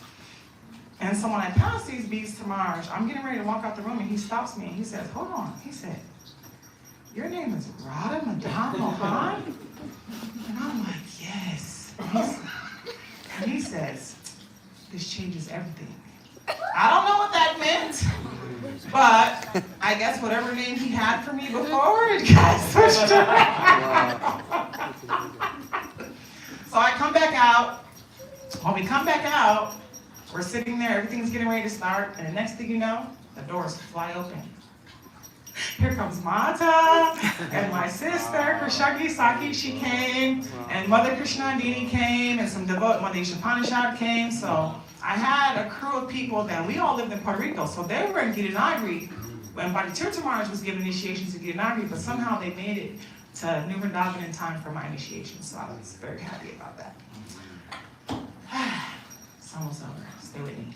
So moving forward, then, everybody's getting their names, whatever. Mine was almost close to the end. Maybe, I don't know. But mine was closer to the end. So, Marge calls me up. I'm super nervous. And I'm just like, am I really going through with this? Like, Krishna, help me. I don't want to lie. If he asks me, what is this and that, like, I'm really about to do this, right? So, I said, I guess. So he calls me up. And then he goes. He calls up Mata. He calls up my family to come over, then he just starts speaking, some things about my family. And then he goes and he looks at me and he says, how long have I known you? Mind you, I got it right this time, right? So I said, ever since I was a baby? He said, no. He said, I knew you before you were born. And I was like, my mouth was just open. So whatever the relationship is, you know, me and Marge have, it goes way back. So that was there. So now, at the initiation, he calls me up, asks me all the principles. Oh, this was another big thing, like I said, going back to if I could do it. I was never nervous about not being able to eat meat. I wasn't nervous about no illicit sex. Definitely wasn't nervous about no intoxications because, you know, my father, he had some issues and he always asked me, like, never do drugs. So I've been drug-free my whole life, almost 50 years, right? So that was a promise to my dad I made a long time ago. But the one that bothered me was no gambling. Not that I sit around and play cards and put all this money down. It was just, for me, it wasn't just money, no gambling. It was like your spiritual life, no gambling. You know, not being able to commit to like making certain decisions with your spiritual life. Sometimes you don't know what you're gonna do. So that one for me was the one I was like, how do I know if I'm gambling or doing this or doing that? Like that was the one I felt like I might not be able to hold up to that. So that was the one. So moving forward, you know, that was my initiation. So he calls me and he gives me my name. He says, Radha Vijay.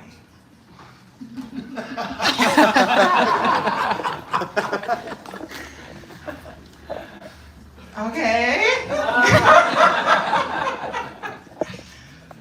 Listen, at this point in time, how old was I when I got initiated? It was 2003. I probably was like 22, 23 years old. So that was almost 25 years ago. So that was, in my spirit at this time, I have already like begged Radharani for forgiveness. You know, different stages, you have different mentalities. So I had come to the Bhakti Center, well, it was a sanctuary at the time. I came here before I was initiated, and like I felt like I've already made up with her. So I went over to her, and I was just like, I don't know what the hell I was thinking as a little kid. I don't know why I thought, you know, like Muralidhar was mine, or I'm sorry, like. So once I got my name, Radha Vijay, I'm like, yes, Radharani is always victorious. She is going to win at all costs. You can think this, that, she ain't going nowhere. Ain't nobody.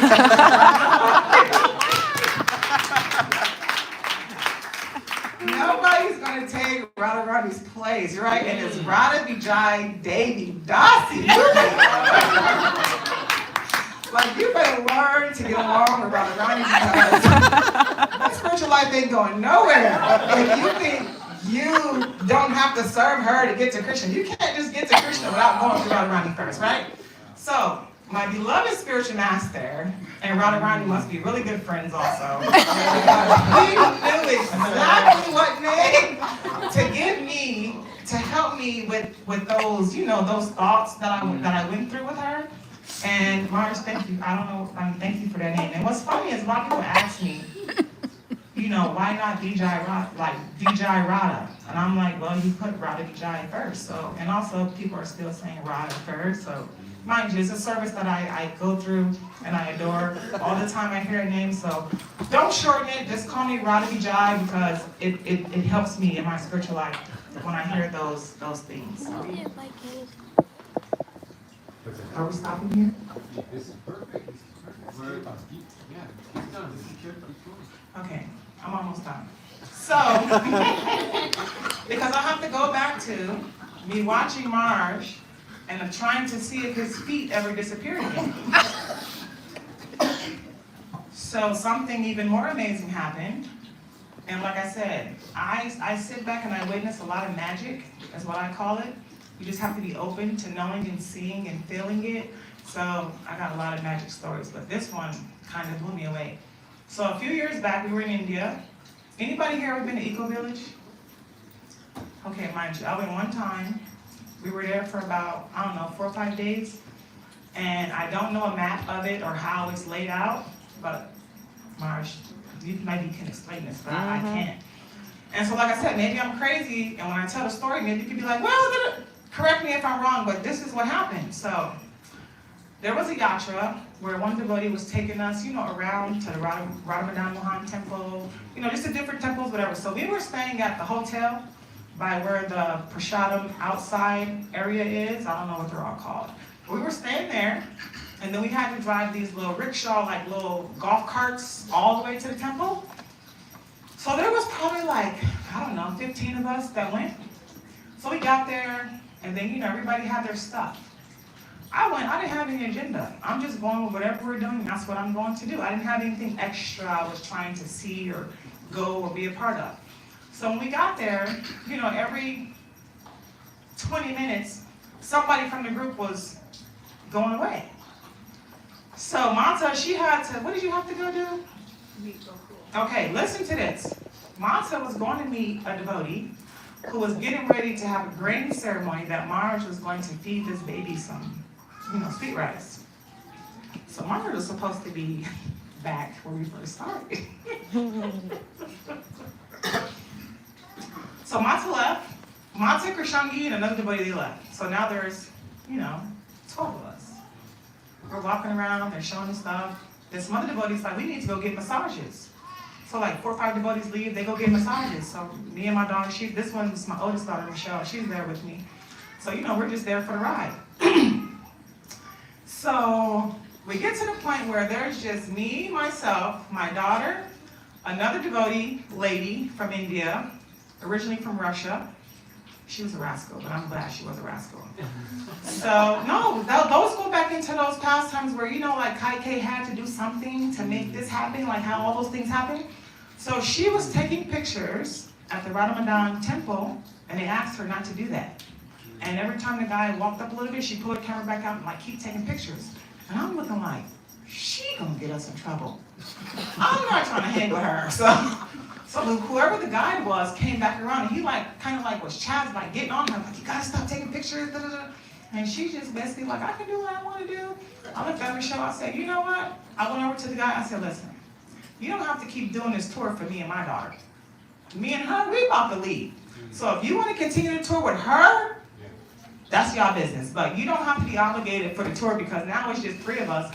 And she's being a rascal, and I don't want to be a part of the situation, so I'm just going to go back to the hotel. So, it's the magic. Never been to Eco Village. It's my 2nd day there. So I'm like, oh my God, how do we get back? I said, I don't know where the hell we at. I said, Krishna, I said, I don't know where to go. I said, we need somebody to show us how to get back to the hotel. Marge pops out of the bush. Wow. Hold on. I don't know. I couldn't see him.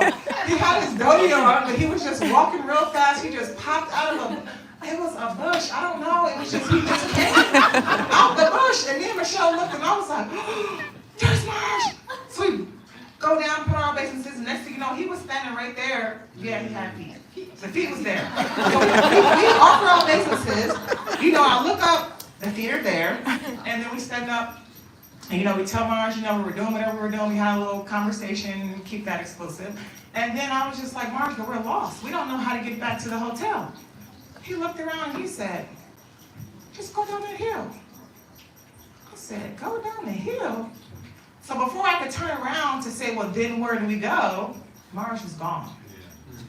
He popped out the bush.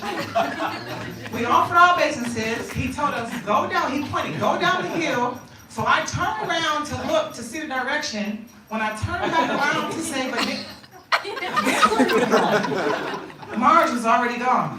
So me and Michelle was looking at each other like, did he just disappear? I said, oh, it's too much.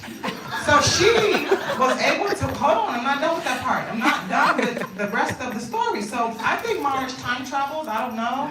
But I think he can just warp into like different places whenever he desires. I'm just gonna claim that in front of the Lord today. So what happened was, we started walking, so mind you, this goes into the demographics of Eco Village. I don't know how it's set up, but I remember when we got on that rickshaw to go to Madame Mohan, it was like 10, 15-minute drive. The hill he told us to go down, we walked down the hill. Right in front of the hotel. The hotel was right there. I was like, hold on. I remember, we're about to ride Madame Mohan Temple because the girl's taking pictures. So we were over there, I'm lost.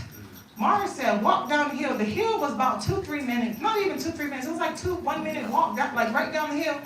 We walked straight down the hill, and next thing you know, the hotel's here, the prasadam area is over there, and we looked around like, well, if it was that close, why we couldn't just walk up the hill to get there instead of taking those rickshaws 15, 20 minutes? Why we just didn't walk up the hill to get over there? So I don't know if Radha Mohan Temple is that close, right there by those hotels in Eco Village Marge. I don't know if it's that close or not, but that was what happened. Do you know Ananta Marge? Is it that close? Is the temple, Ramadan temple, right there behind the hotel?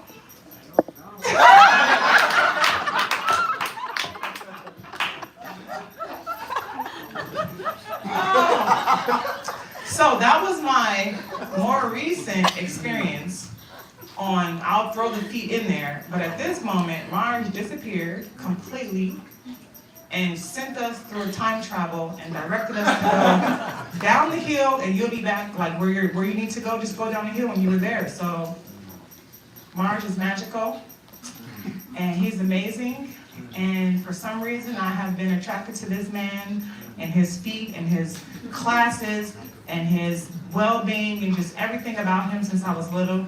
So when they say Krishna has his way of hooking you or bringing you to him, you just never know what he's going to use. He can use no feet, he can use prasadam, he can use kirtans, he can use anything, to bring you to Krishna. So I feel absolutely fortunate enough to be born in Cleveland, which is funny because I should have been born in LA.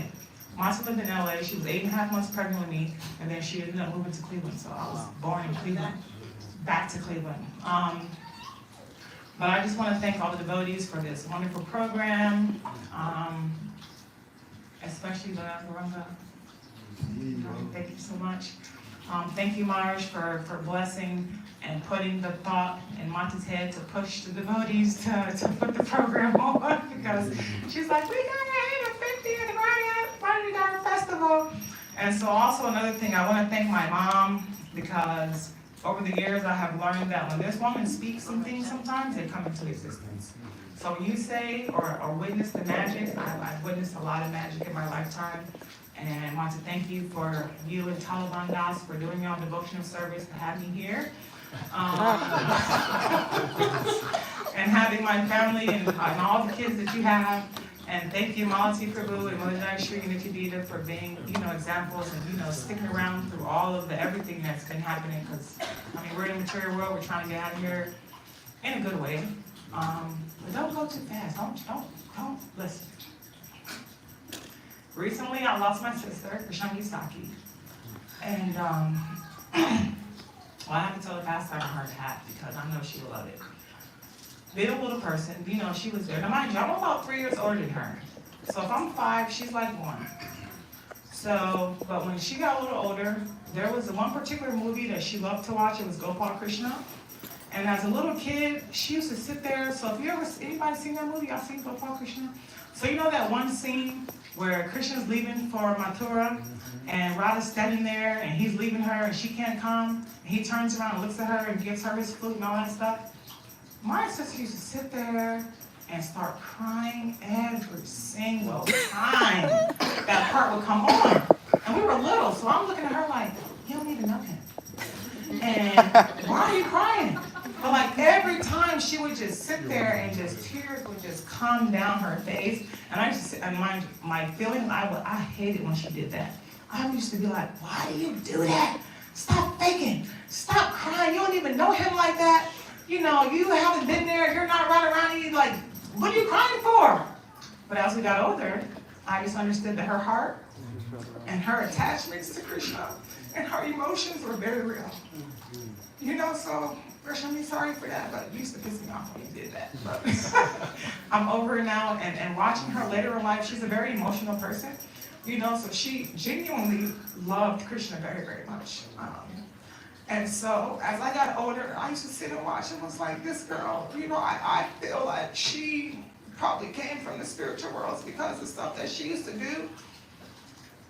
Like, I'm not super into, I can't quote all the Bhagavatams and I can't quote all the stories. But this girl's memory and her mind when it came to Krishna pastimes, she could sit there with you for hours and tell you all the details. And she would just get so, enamored in the pastimes of Krishna. And just for that, I know Krishna and, Radha Muralidhar is looking out for her because she just loved it so much. So I just wanted to share that pastime on behalf of Krishna Misaki because she would have loved to be here today personally and tell you, the few things that she did in Cleveland because, she wasn't there that long because, we didn't have the temple that long. When I go back and think about it, when they even asked us to come here, and they said share pastimes of Radha Muralidhar, I'm like, Mata, we didn't have them that long. I'm like, they've been in New York way longer than us. Like, I want to hear the pastimes in New York. They've been with those deities for a long time. I said, we just had a short time with them, and whatever. That love that we have, I'm sure theirs is like, out the water. I love internet. I love Instagram because I get to watch devotional service on the computers. I'm not really a personable person. I can be, but I'm not. And I'm not because whatever this love and separation Krishna has, I know I'm not a gopi. I'm not going back nowhere to the spiritual worlds. I'm not going to be a gopi. I don't even know if I'm going to be a das anudas to the gopis because I don't understand how I don't understand. I don't understand how they're okay with loving someone or something so much, but it not being with you and that making it more sweet. I'm never going to understand that. I hear it, but I don't like it. I don't like being in separation of people. So for me, the relationships that I have, I hold them very dear to my heart. But also, if I'm not as close with you, or I don't speak to you as much, for me, the way that I deal with separation is to already feel like you're already gone. Because then it's easier for me, like if you were to pass away, because I'm not with you all the time anyway. So I love a lot of y'all, Hari, like, I love you, but I feel like for me to deal with it, and if you leave me, because you're not physically with me, I can tolerate and deal with life. I don't want to be, what's his name? Who was smashing their heads every time somebody left? Narottam Das Thakur. I don't want to be like that. I don't want to be bashing my head every day because this nobody left, that nobody left, all the time. So I have to protect this little tiny heart I got because it will explode if I become too attached to people physically. So forgive me if you don't see me physically too much and if I don't reach out to you too much because that love thing is I don't know about y'all, but for me it's very serious. It hurts. And I don't want to be crying every day, all day, So Krishna, Lord, Muralidhar, please help and protect everybody's hearts, but specifically mine, because mine is very sensitive. Listen, sometimes you gotta claim stuff for yourself, so I'm gonna claim it in front of the Lord, like, please protect my heart from these love and separation relationships but I think I've been trained up for that, because like I said, when I was little, it was just me, and so I feel like I've been abandoned in a way. Most of my life. People that I care about, Mara, she doesn't live right next to me. My dad, he was always out preaching, and I love him for that because we wouldn't be here without Talavan Das. But I didn't get to be with my father all the time, so as you get older, this one goes, that one goes, like all these people, they go, and I've never been, taught or coached on how to deal with separation or grief or any of those things. So for me, I've had to figure it out myself, and that's how I deal with not being around people. So mind you, I'm thinking about y'all all the time, but in my mind, because like I say, life happens and the material world is, I don't even know if it's crucial. We just don't understand that it's, what's the word? We just don't understand it. Well, some of y'all, I don't understand. I feel like I understand, like we're here, like I say, changing clothes, but you still have your attachments. You're still attached to these bodies in some kind of way when people pass and go. But that's even in the spiritual world, though, because, Narottam Das, he's banging his head and crying because they left. So those feelings of, being able to care about devotees and people is real. And somehow we have some of that here in this material world, that we care and are attached to people. So when they go, we have this stuff. But I don't like the way it feels. I don't. So thank you very much for tolerating me. I hope that the story connected in all spots. Going back to Radha is always victorious. My spiritual master, I had to find him, no feet. I had to find him in order to get initiated, in order to be cool, and me and Radha got back together. So that's kind of what happened.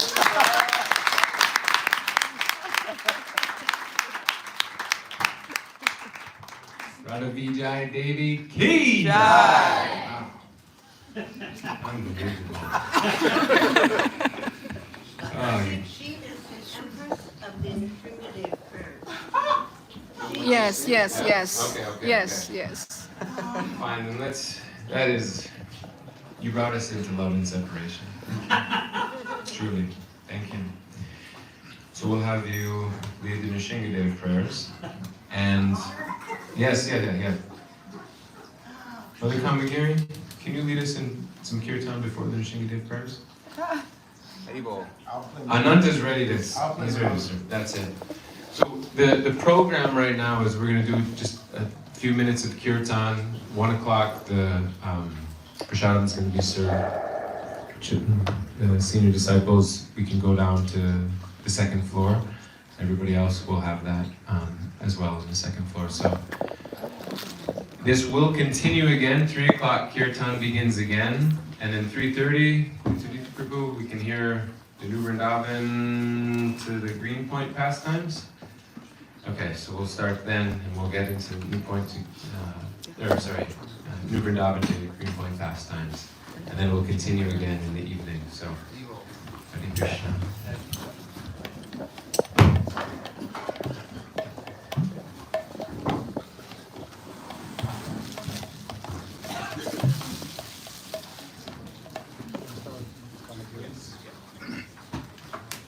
You never told me I didn't have a feet.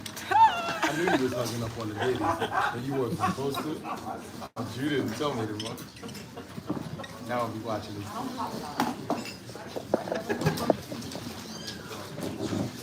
I've had some. I'll tell you about some of the stuff that's happened with me, and I'm like,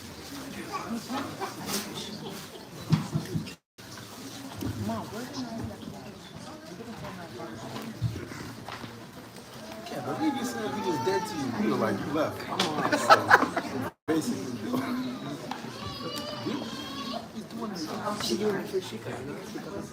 really? No.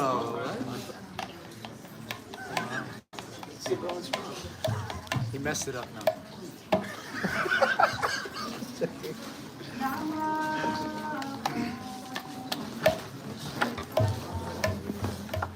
Krishna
Prabhu Nityananda.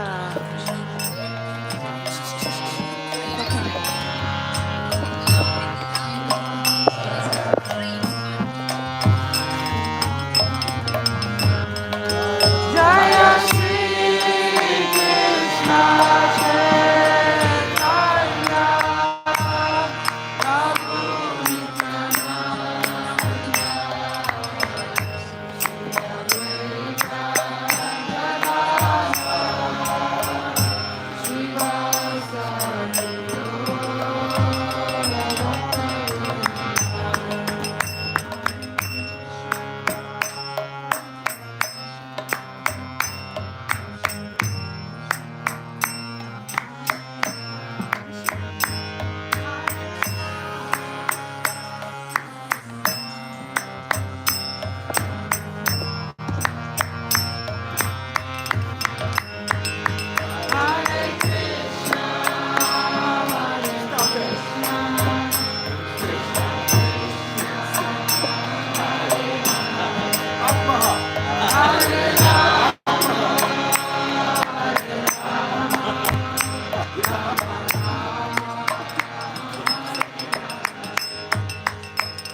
because she wants to take the mrutanga. Go.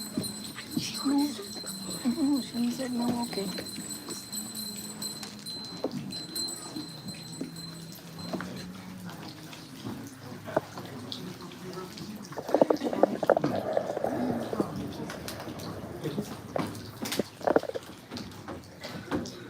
Hare Krishna. Hare Krishna.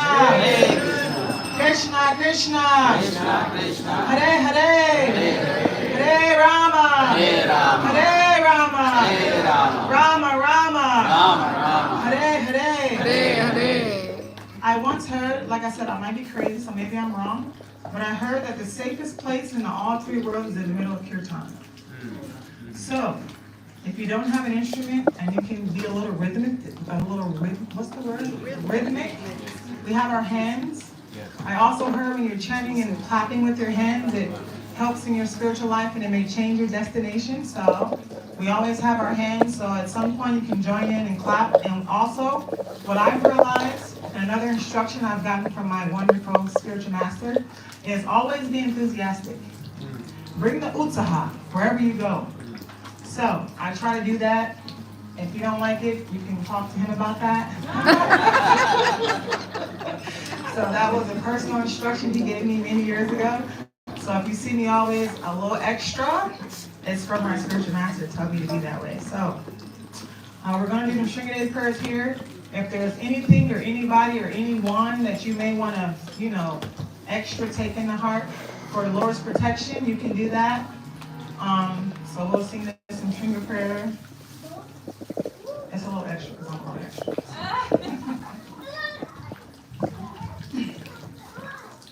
Namaste Narashinghaya. Namaste Narashinghaya. Namaste Narashinghaya. Namaste Narashinghaya. Prahlad Halaradayine. Prahlad Halaradayine. Prahlad Halaradayine. Prahlad Halaradayine.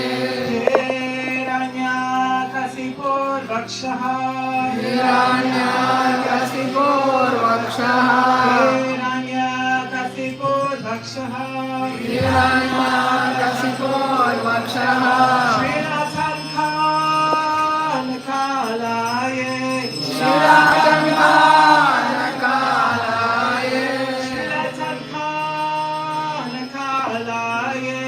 Shiratankanakalaye. Etonim Shringo Paratonim Shringo. Ito Nashingo Parato Nashingo. Etonim Shringo Paratonim Shringo. Ito Nashingo Parato Nashingo. Yato Yato Yamitato Shringo. Yato Yato Yamitato Nashingo. Yato Yato Yamitato Shringo. Yato Yato Yamitato Nashingo. Bayen Shringo. Ridayen Shringo. Baye Nashingo.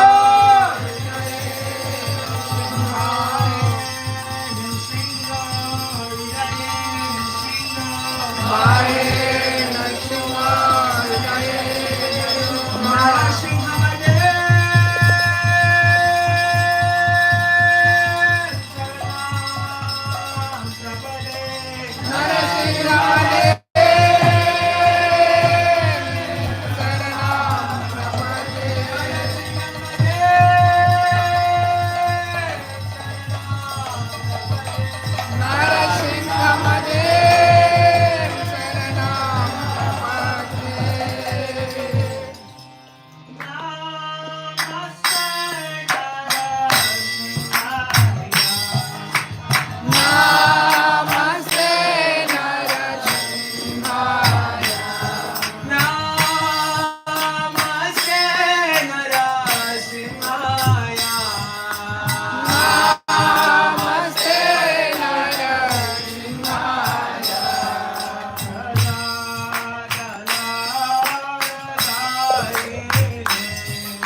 Hare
Prashadam ki jai. Thank you all so much.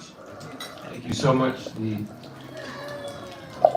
say the Empress? Oh, no. The Empress. The Empress of Michigan First. Thank you. We have prashad for all the devotees, second floor. Srila Prabhupada disciples, please come join us on 2E. Everybody else will be in 2W. So please go and have some prashad. We'll be right back here at 3 o'clock. That's an hour and a half from now. Starting the kirtan 3:30, Mitudita, you're on for the transition from Cleveland to New Brindavan to Greenpoint. Hare Krishna. Hey.